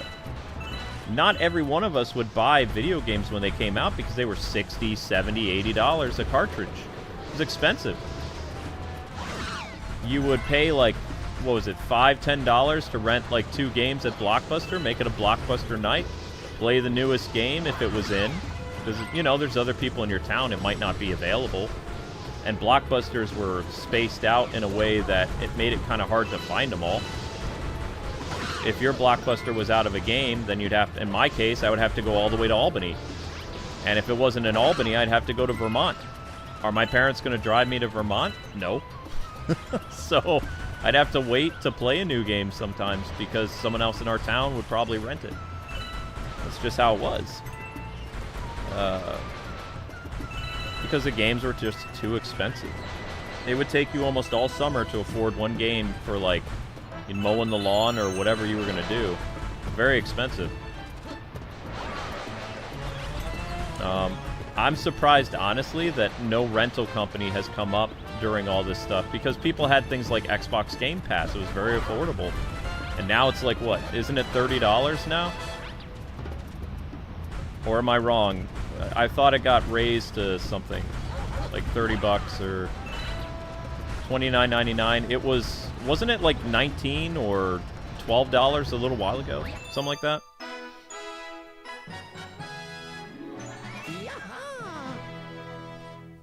Nintendo was always the Disney of gaming. Yeah, I could see that. That's an interesting analogy. Disney wasn't always bad, though. Disney became a propaganda machine for like 7 years. I still think that Disney at its core has family values and all this other stuff. It's just, you know, getting the courage to try to make that stuff because there's so much pressure. These people had a lot of, like, political power and money. And that's how you shape the world. If you have both money and political power, no one can stand against you. You have to do what they say. It wasn't for the goodness of their hearts that they made these types of movies and video games. They were told to do it. He who has the money makes the rules. And now that the Arabs have one of the biggest video game company in the world, it's just going to go back to how they remember gaming.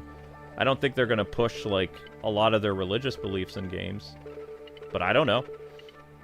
This is all new territory. It's never happened before. Most video game companies are publicly owned. You buy stock, and then you become an investor of the video game company yourself. We have, like, a brand new privately owned major gaming corporation, and as far as I remember, 20 years ago, the Arabs tried to buy Nintendo, and they tried to buy another game company. I think they went after Sony or Sega, and Sega said no. But, you know, EA Games, the difference between EA and Japanese studios will never sell. Japanese studios are very honor-bound. Like, to them, being owned by a Western or a foreign entity, it brings dishonor to them. Like, they'd rather their company go out of business than be bought out by a Western or, you know, Middle Eastern company. Like, they have too much pride. It would never happen. Sega literally became a third-party game publisher rather than take the bailout that other, like, privately owned people were trying to do in the 2000s. Like, they didn't do it. If they did take the money, yeah, we'd probably still have different Sega consoles today, but they didn't do it. And there were some other Japanese companies. Konami was in trouble. Capcom's been in trouble over the years, you know, like 20 years ago. Not so much anymore. But Western companies, you know, when the Arabs come by and they throw billions of dollars your way, it's like, I can still be the CEO of this company, but, you know, we'll have, instead of a board of directors, we'll have these privately owned entities, like, telling us what to do. And they think that's a better idea. Is it a better idea? I don't know. But it's fascinating to me. I'm like, okay, this is a new era of gaming. Like, where's it going to go? You know? Like, what are they going to do?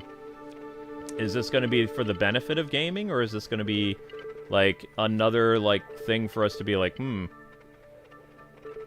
Only time will tell. Ooh, I like this galaxy. I remember this one. Shiverburn. I do remember this. Fire and Ice.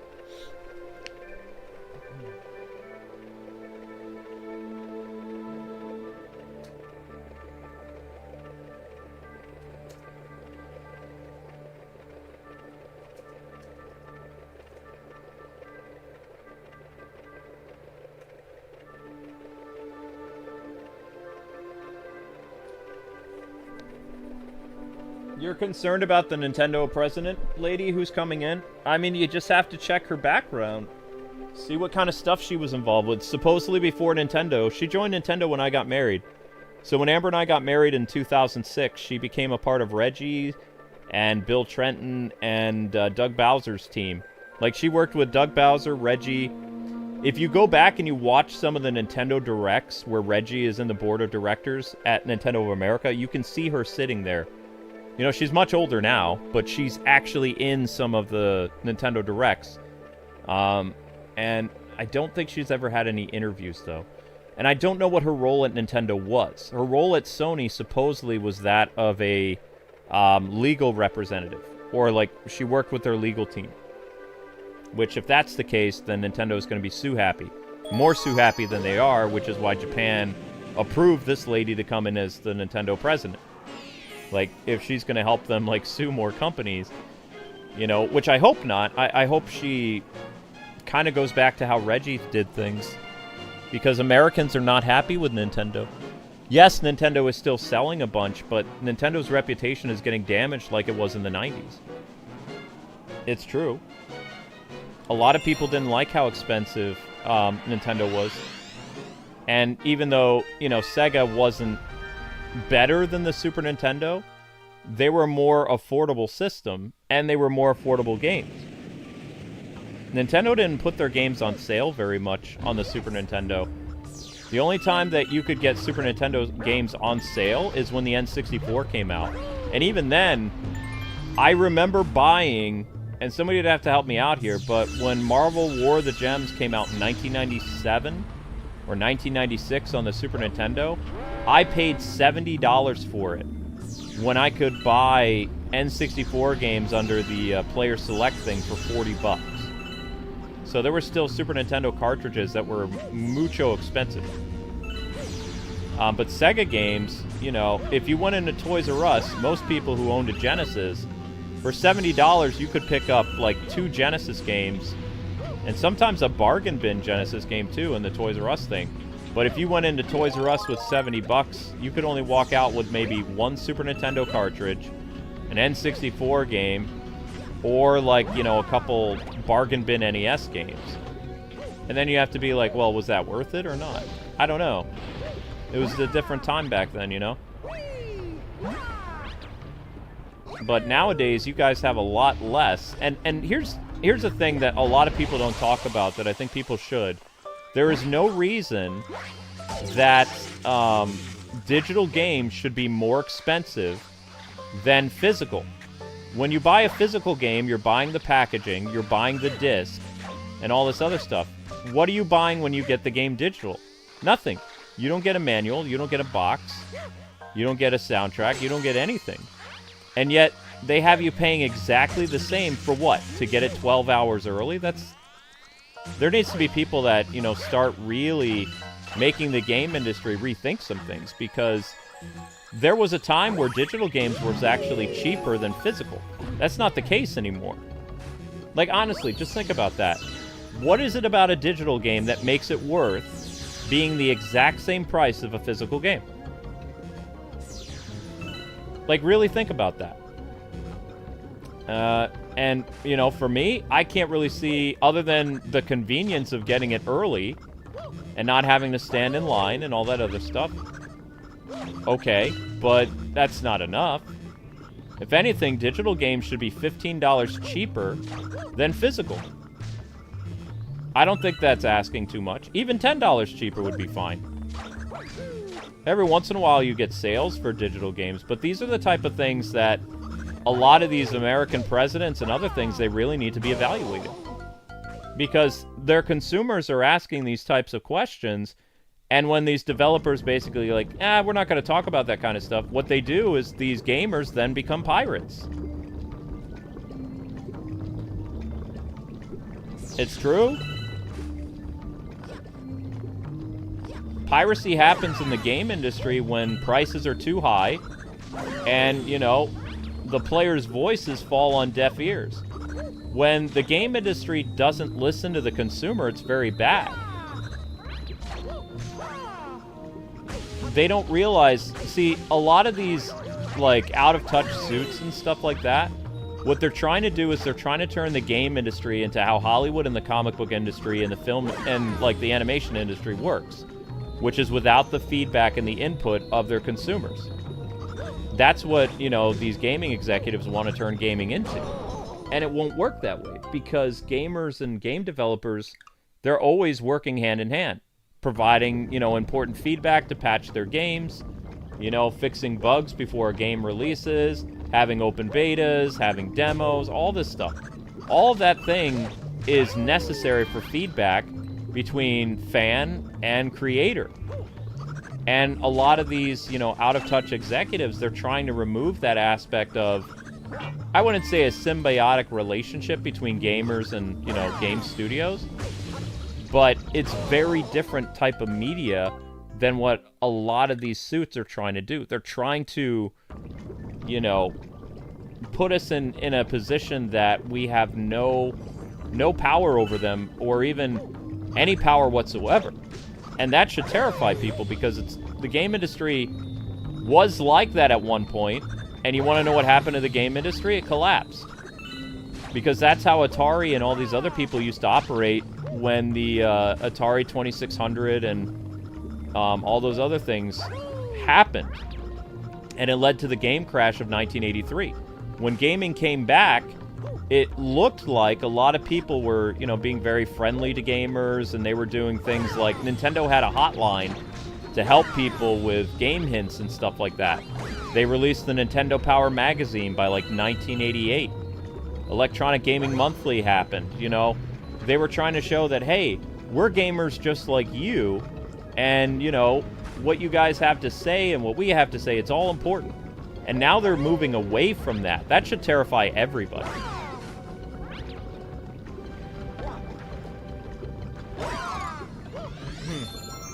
I'm just saying.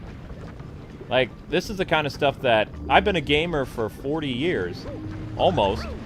So this stuff keeps me up at night. More so than, you know, people trying to continue to...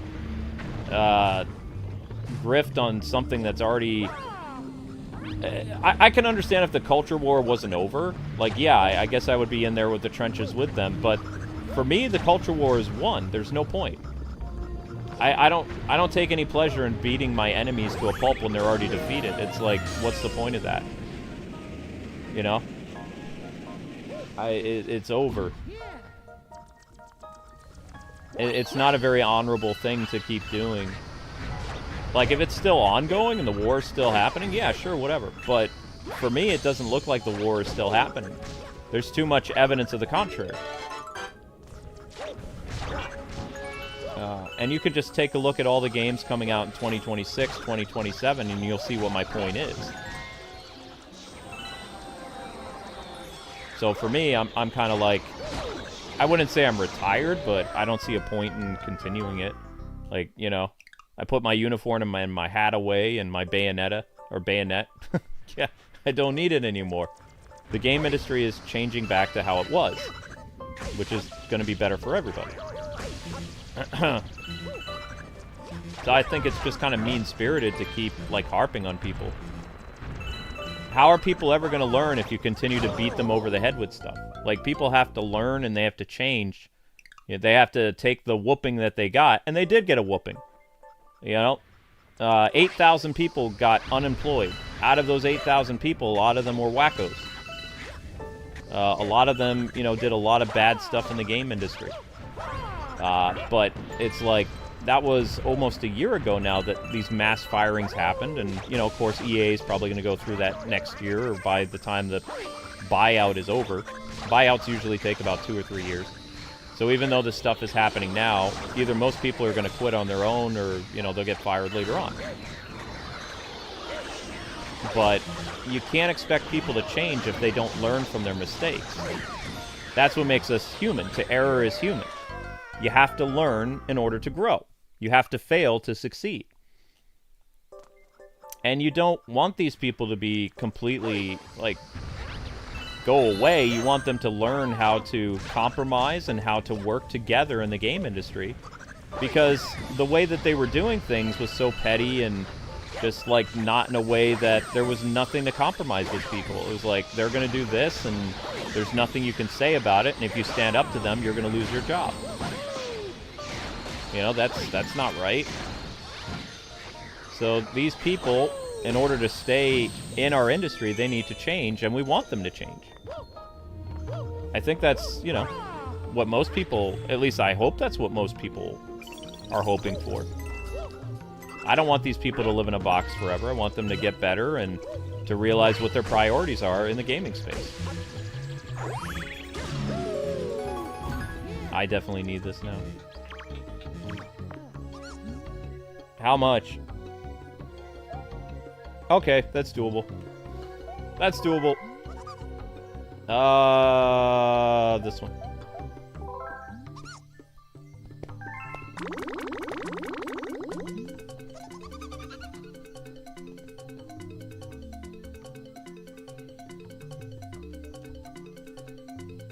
Yeah, that's exactly it. When the game industry has very strong successes, they become arrogant, and they think that they don't need their consumers and that they can do whatever they want. It happened, like, this time around, if you look at it, the NES was actually, it wasn't too bad. They had, you know, prices of games and stuff like that were pretty affordable. And then with the uber success of the NES, by the time the Super Nintendo came out, yeah, they jacked up the prices. They did. NES games were still cheap, but even Nintendo's marketing would make fun of NES games. They're like, oh, you're still playing the NES? You need to be playing the Super Nintendo because now you're playing with superpower. Like, they would basically shame you for playing the old system. And the new system was so expensive, and so were the games to play it. The affordable option was still the NES because, newsflash, they were still making NES games too. But when they released the NES, it was a kind, gentler Nintendo where, like, we're nothing like Atari. We're nothing like what the game industry was when it crashed. You know, we care about our customers and all this other stuff. But what we're witnessing now is there was like 20 years of massive success in the game industry, and the game industry was like, you know what? We're going to take a page out of Nintendo's playbook from 35 years ago and just bring that back. We're going to bring game prices back to how they were, and we're going to jack up console prices and all this other stuff and blame inflation and do all this other stuff. When in reality, we don't need to do this. It's just... we want to make more money. Because gamers don't have any other options. So it doesn't matter to us. But, you know, I thought that Xbox was going to be that company that, you know, was like, you know what? No matter what happens, we're going to keep our prices low. And we're here for the gamers. And then Xbox is like, you know what? Nintendo's got the right idea. Jack up all the prices. Let's up... I mean, I don't know if Nintendo's done this or not, so maybe you guys can help me. But have they technically increased the Nintendo Switch Online service? Like, is it still the same cost, or did they increase it? Is it still, like, relatively the same amount? Because Xbox Game Pass is now upgraded. Sony a while ago changed their prices for their PlayStation Network. Like, has Nintendo gone ahead and, you know, made the Nintendo Switch Online more expensive? Or is it still the same prices that they were, you know, doing years ago? I don't really pay attention to that because I renew my Nintendo thing, like, once a year.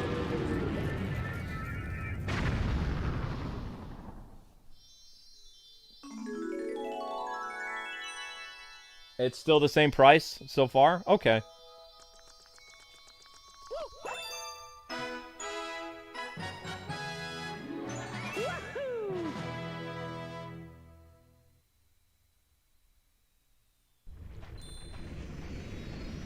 Yeah.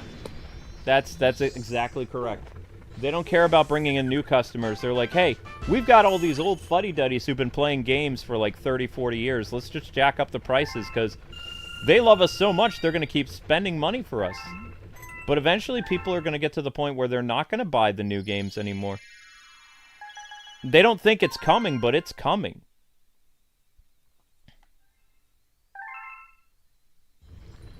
I promise you, it is coming. A storm is coming.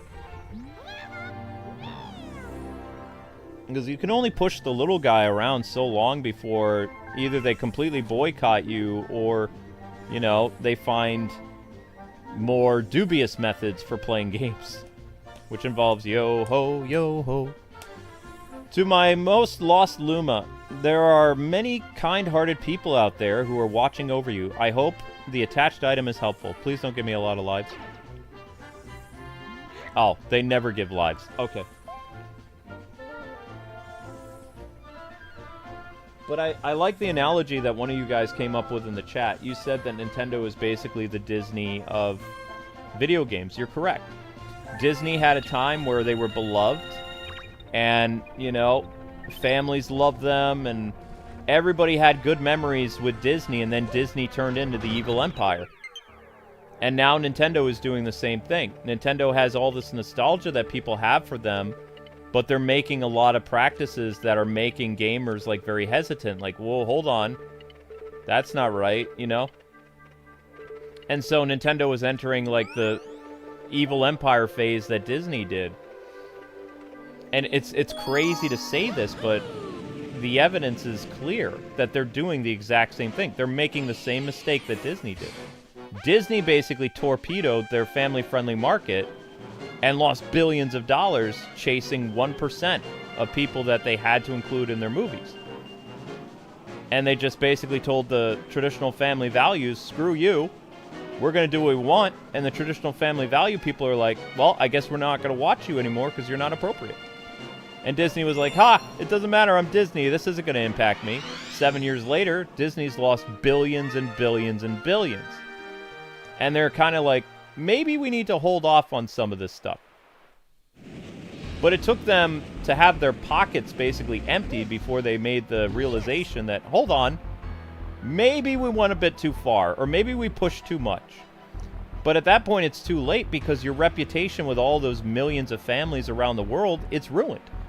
You know, it's going to take probably several generations to repair that mindset that Disney was a wholesome, safe family company that families could watch. They didn't have to worry about anything. It was just good, clean entertainment. It's not that way anymore. And so a lot of families, you have entire generations of people now that are just kicking Disney to the curb. They might watch the old stuff, but they're not supporting the new stuff. This is a speedrun, isn't it? Survival.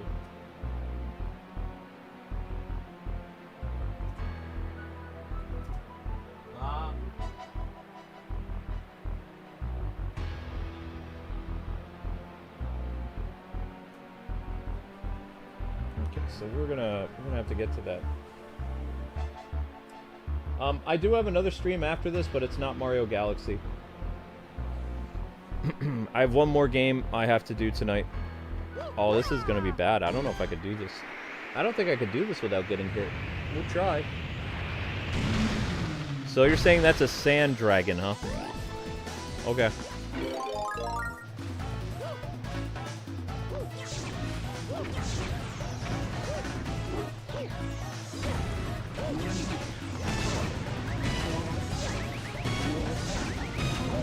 Okay, you have to hit him how many times? 5 times?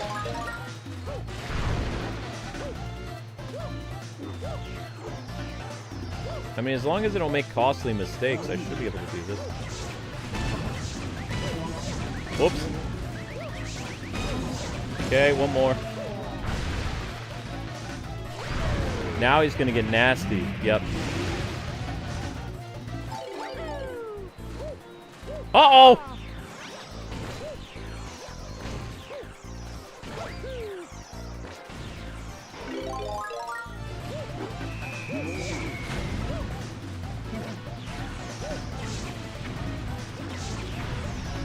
Wait!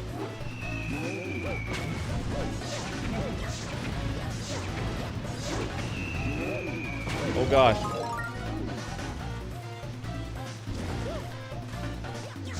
Dude, open your mouth. What? Has anybody else had any problems with this game? Like, every time I press the Y button, it doesn't work half the time. Like, when I've played Nintendo games before, when you press the buttons, it does something. My biggest problem with this remaster is a good chunk of the time I'm playing, I'm pressing the Y button. And bear in mind, this is a brand new Switch 2 Pro controller, right? Brand spanking new. I've played other games today, like on my Switch 2. When I press the Y button, it does stuff. When I press the Y button here, it doesn't always work. It doesn't register. I really feel like they rushed this collection, and it's really becoming more noticeable to me as I keep playing. And I've never seen a first-party, you know, whether it's a remaster or a collection or whatever, control this badly. Like Sony, yeah, but Nintendo, no way. But it just doesn't feel like it works very well.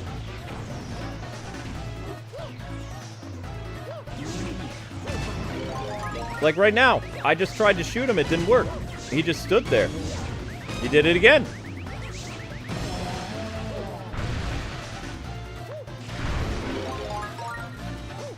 I mean, this is kind of unacceptable for a first-party game.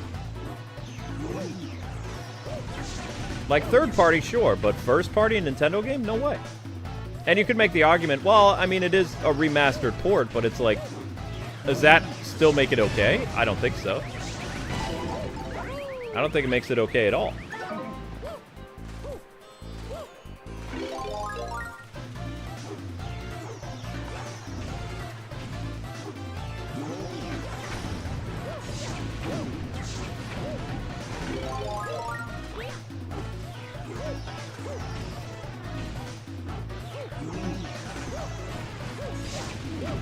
See, I should be throwing fireballs whenever I hit the Y button, but I jump up in the air, I press the Y button, and you can hear me hitting it. Nothing happens. That's unacceptable.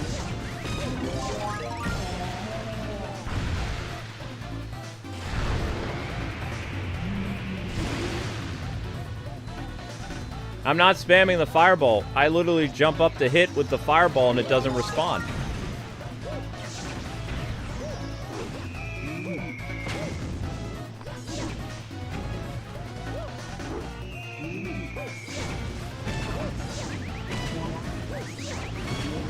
I'm just tapping it once. And it doesn't always register. It's not like I'm spamming it. I'm not like jumping up and hitting like Y. I know that there's a cooldown, but I'm saying when I start a fireball, I jump and then I hit the Y button. It's not registering it. The first time. The same thing when I do Yoshi's, like, Bring Ha, like where he does his thing in the air, it doesn't register it.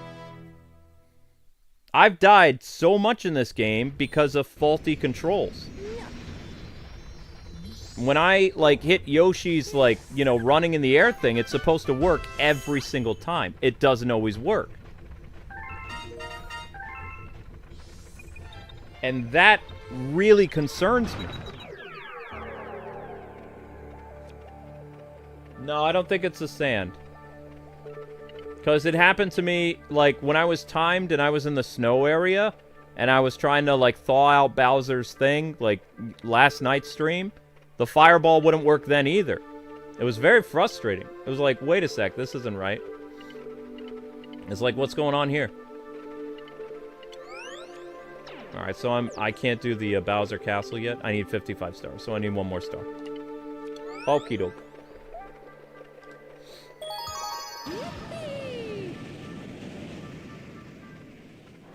Does the same thing happen with the Joy-Cons? Yes. But I played 2 Switch 2 games earlier today on my console, and every time I press the Y button or whatever button, even for third-party games and indie games, it works, like, perfectly. And I was running around and doing some Breath of the Wild earlier, like last night. It was just, you know, just playing for fun. and I was swinging the sword no problem. Like, it always worked. This game doesn't always pick up what I'm doing, and it's not like I'm spamming anything either. I'm just clicking it once. Like, when I'm riding Yoshi, it's instinctively, you jump and then you do the, eh. What's happening is I jump and it's like, ah! Because my character falls because I'm holding in the button for the, you know, eh. But Yoshi doesn't do it, he just plummets and dies. It's very upsetting.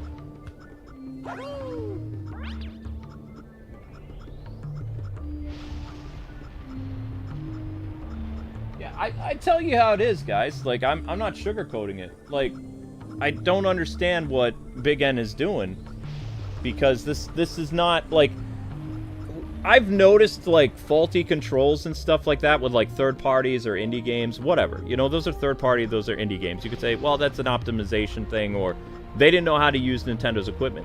This is Nintendo releasing a game for $70 if you're buying it physically, and the controls don't work one-to-one perfectly. For a game that had perfect controls beforehand.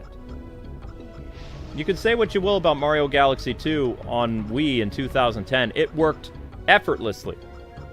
Motion controls, whatever. It was fine. This is supposed to be the 4K, you know, Resistance version of the game, and the controls are not one-to-one. It's almost like input lag, but worse.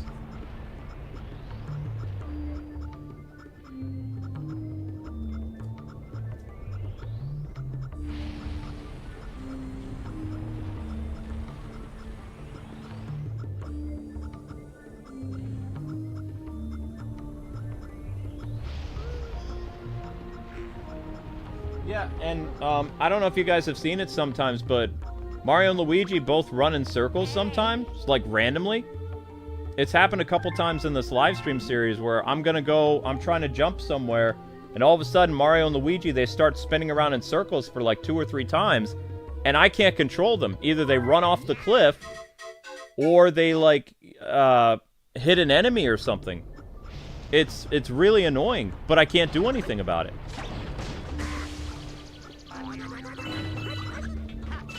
I just have to start another run. It's like, well, I guess that happened. I gotta try again.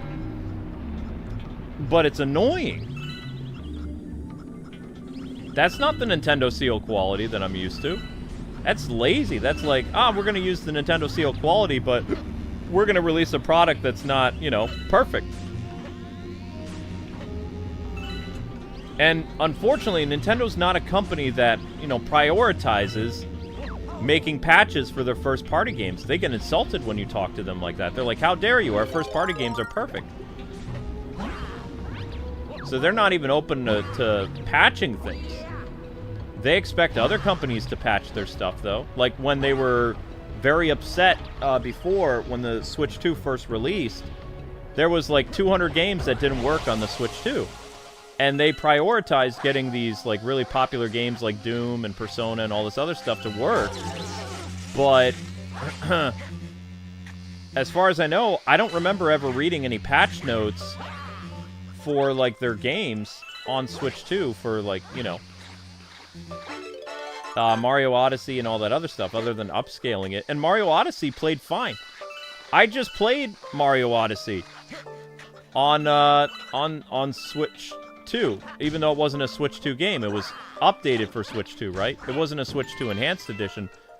But if I'm being completely honest, and I might have Mario fans mad at me, but my time playing Mario Odyssey, I felt more in control of my character than I do playing Mario Galaxy 2 on Switch 2.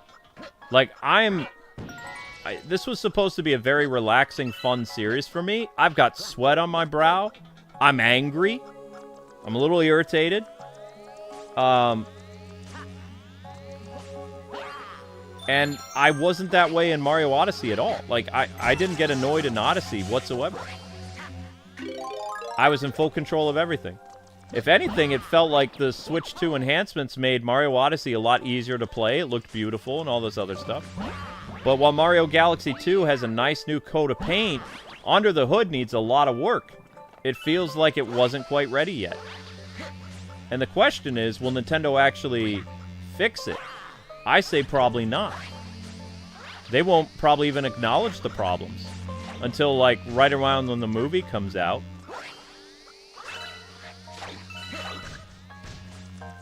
That's my guess.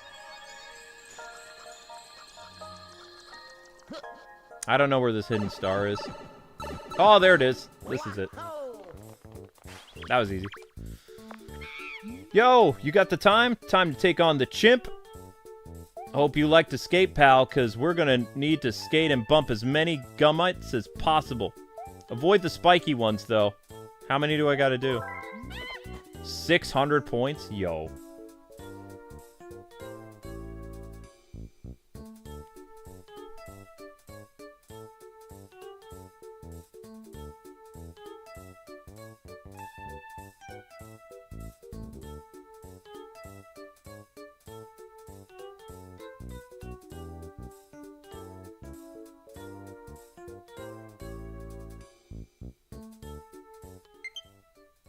Another game of whack-a-mole? Yeah, it kind of is.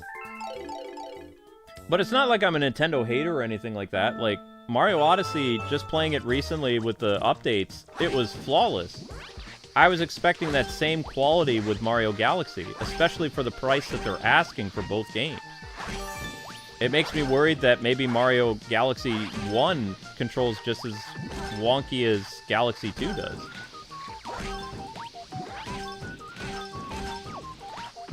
And I'm not a Nintendo brand ambassador, so I can say whatever I want, you know?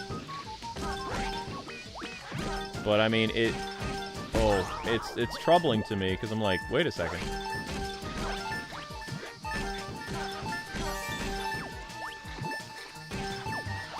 Ah!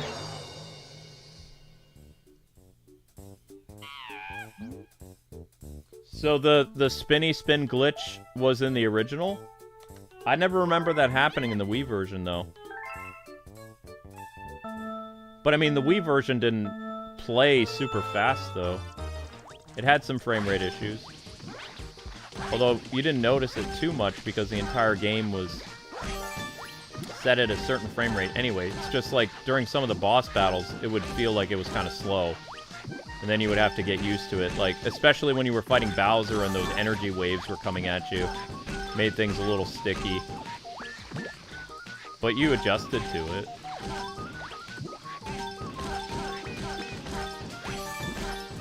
Uh-oh. Ah! This might be a while. Ah! Oh! It's close. Luigi looks like a chef. Want to try again? Yes.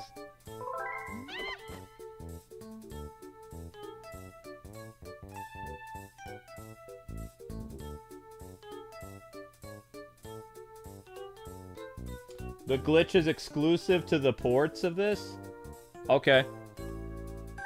That makes sense, Jotaro. Thanks for staying on top of that.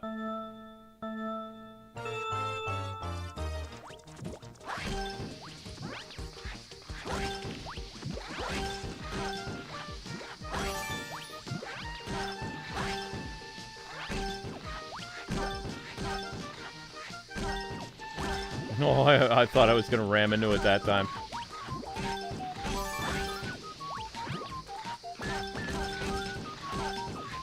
Whoops!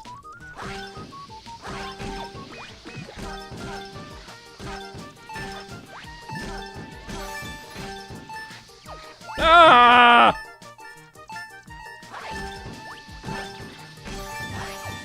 $5.50, come on. Still short. Let's try again. I need this because I can't fight Bowser without the, Ah!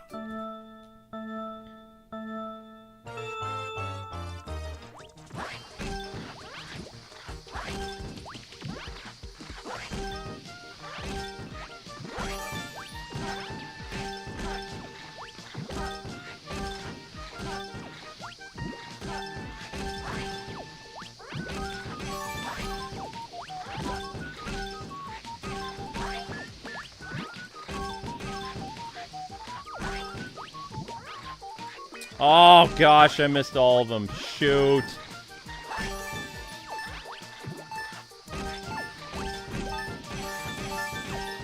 No, no, no, no, it's right there, it's right there! Yeah!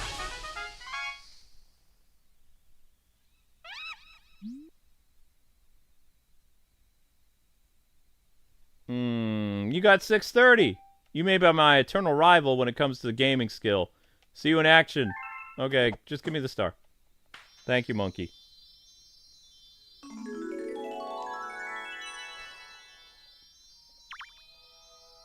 How are we doing hourly? Okay. So we gotta get the next stream started after the Bowser thing.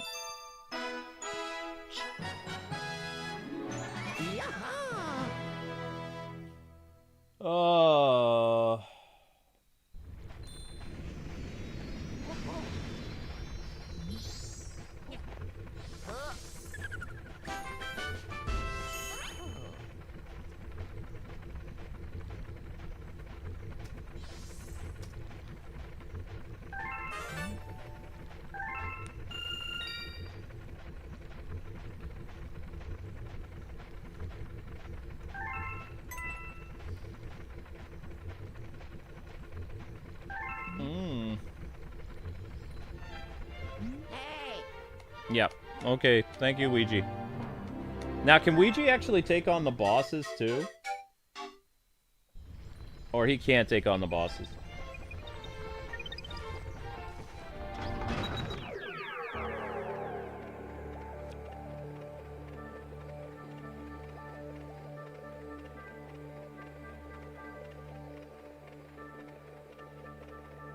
I'm running a little late.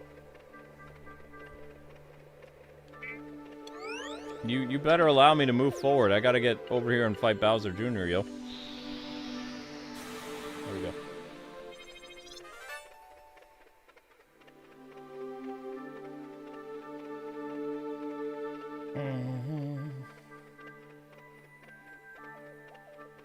Okay, next stream is set up, guys and gals. Starship Mario can now advance, finally. Hooray!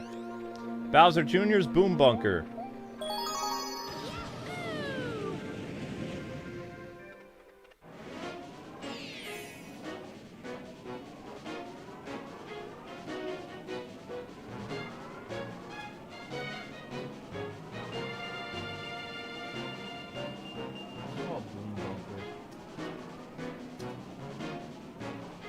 Alright, last one, let's go.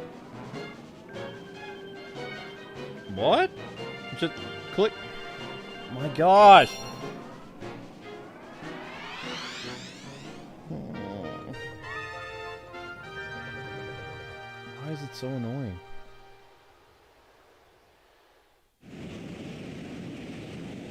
There's the remnants of his mech that we destroyed. Don't worry, it's broken. Well, yeah, I broke it, so... Oh, come off of it. But it's like, I don't want to say anything bad about Mario Galaxy 2 or 1, because, you know, I love the games, but it feels like, I don't know, Nintendo didn't do a very good job. Which is weird to say that, because Nintendo usually, with their first-party games, they don't mess around. And now they're just messing around.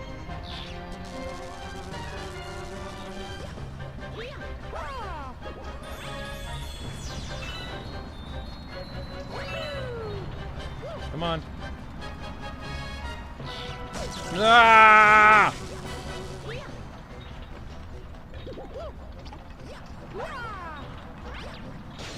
There we go.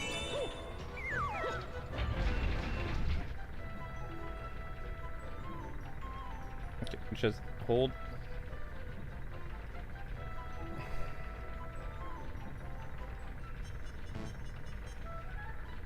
Oh my gosh.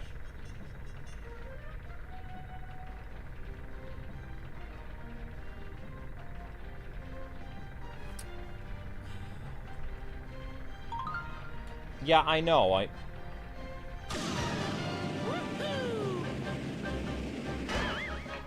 we're good enough.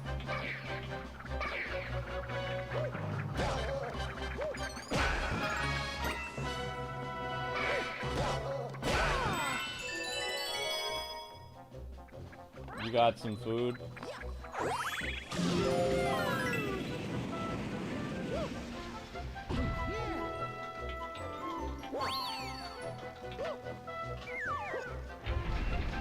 not this again.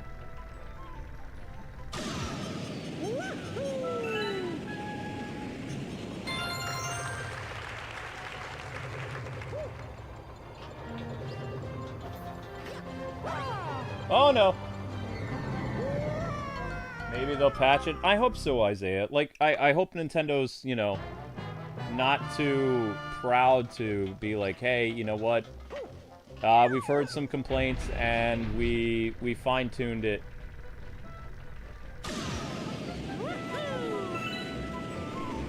It's just, you know, it's weird for me to say that there's a problem with the Nintendo first-party game. It doesn't happen very often that I can think of.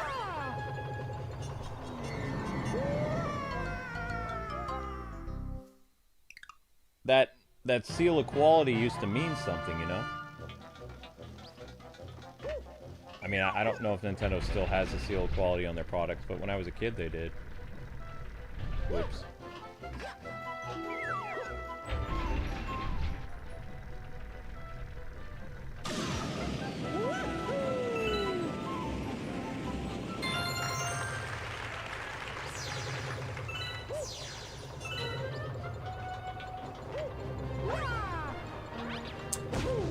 Ah!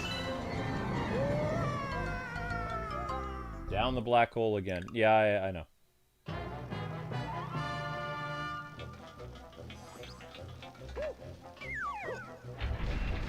And it doesn't matter if I lose a lot of lives, guys and gals, because I'm going to be shutting this game off tonight. So I'm going to lose all my lives anyway. So these 30 lives, they're going to disappear anyway. So it doesn't matter.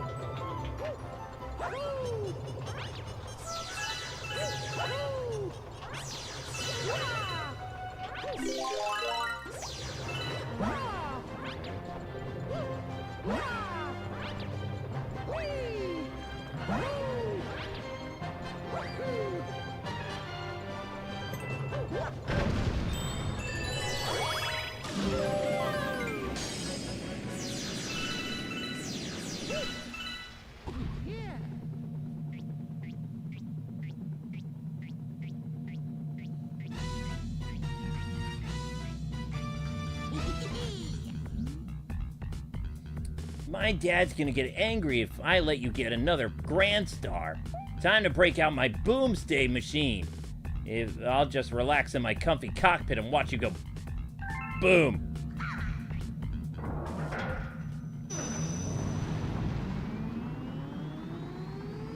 They had a day one patch already.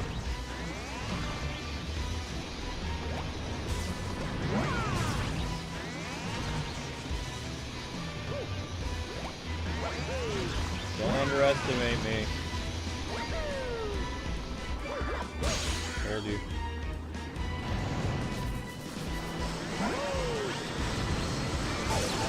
Oh, he did the vacuum thing, you little punk.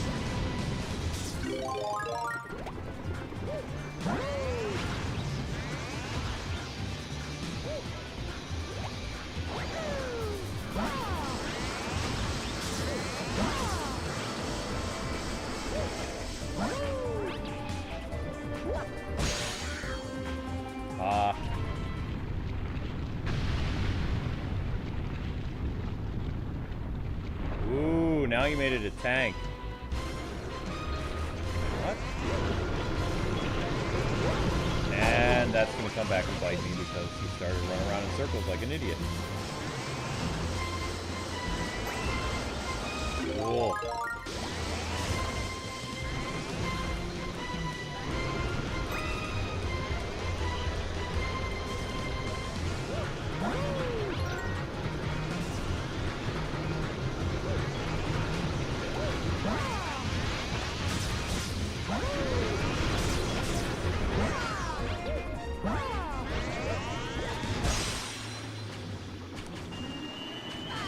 The music is good? Oh, yeah.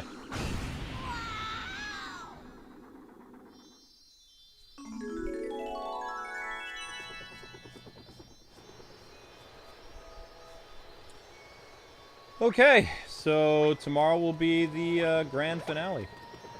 I guess, unless I decide to do some post-game stuff. I don't know.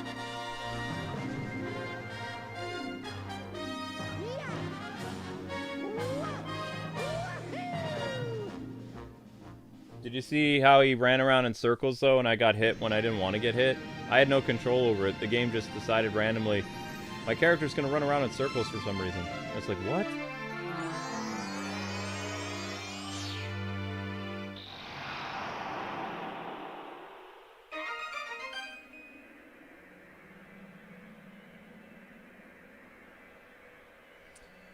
The portal to the next world is opened! Hooray! Yeah, only 56 stars. That's fine. Whatever. I don't remember how many stars were in this game. Probably a lot. That's the 5th Grand Star. I had a feeling you could do it. Next up is the 6th world. And you know that monster Bowser's gonna put up an even stronger fight now. So let's get those power stars and save your special one. The big fight awaits. The helm is yours, Captain.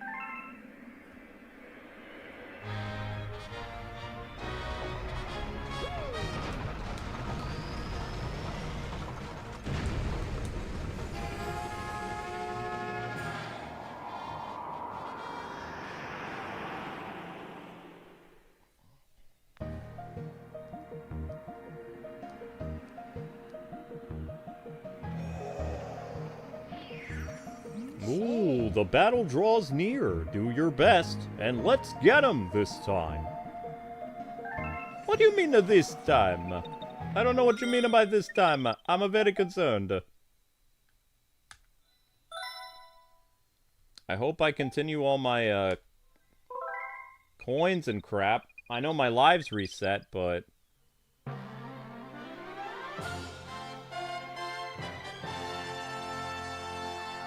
what does the minus do? Oh, you get the soundtrack built in?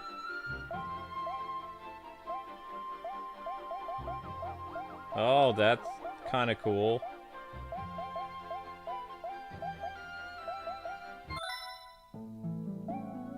So you can change... huh.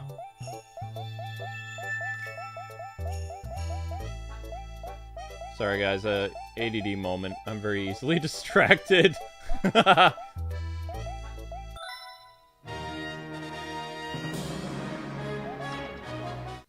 Oh, you have to stay in that mode though. Ah. You have to stay in here in order to listen to the soundtrack. It doesn't change the title screen. That's fine. Alright guys, that's it for me for this stream. I'll be looking at a new Nintendo Switch game, Switch 2 game after this. I'm gonna grab a bite, and I'll give you guys the link for where I'll be if you still want to hang out with me. And then tomorrow will be Lego Party, Mario Galaxy 2, Story Finale, and then either I have an Ultimate or I'm bringing Pac-Man back. That is the plan. So, if you guys still want to hang out with me, love to have you, and I will be over here. Where this thing is. So if you wanna go there, that's where I'll be. Alright guys, thank you so much. I look forward to episode 6 tomorrow, and I'll see you guys for a special stream on a new Nintendo Switch 2 game right after this.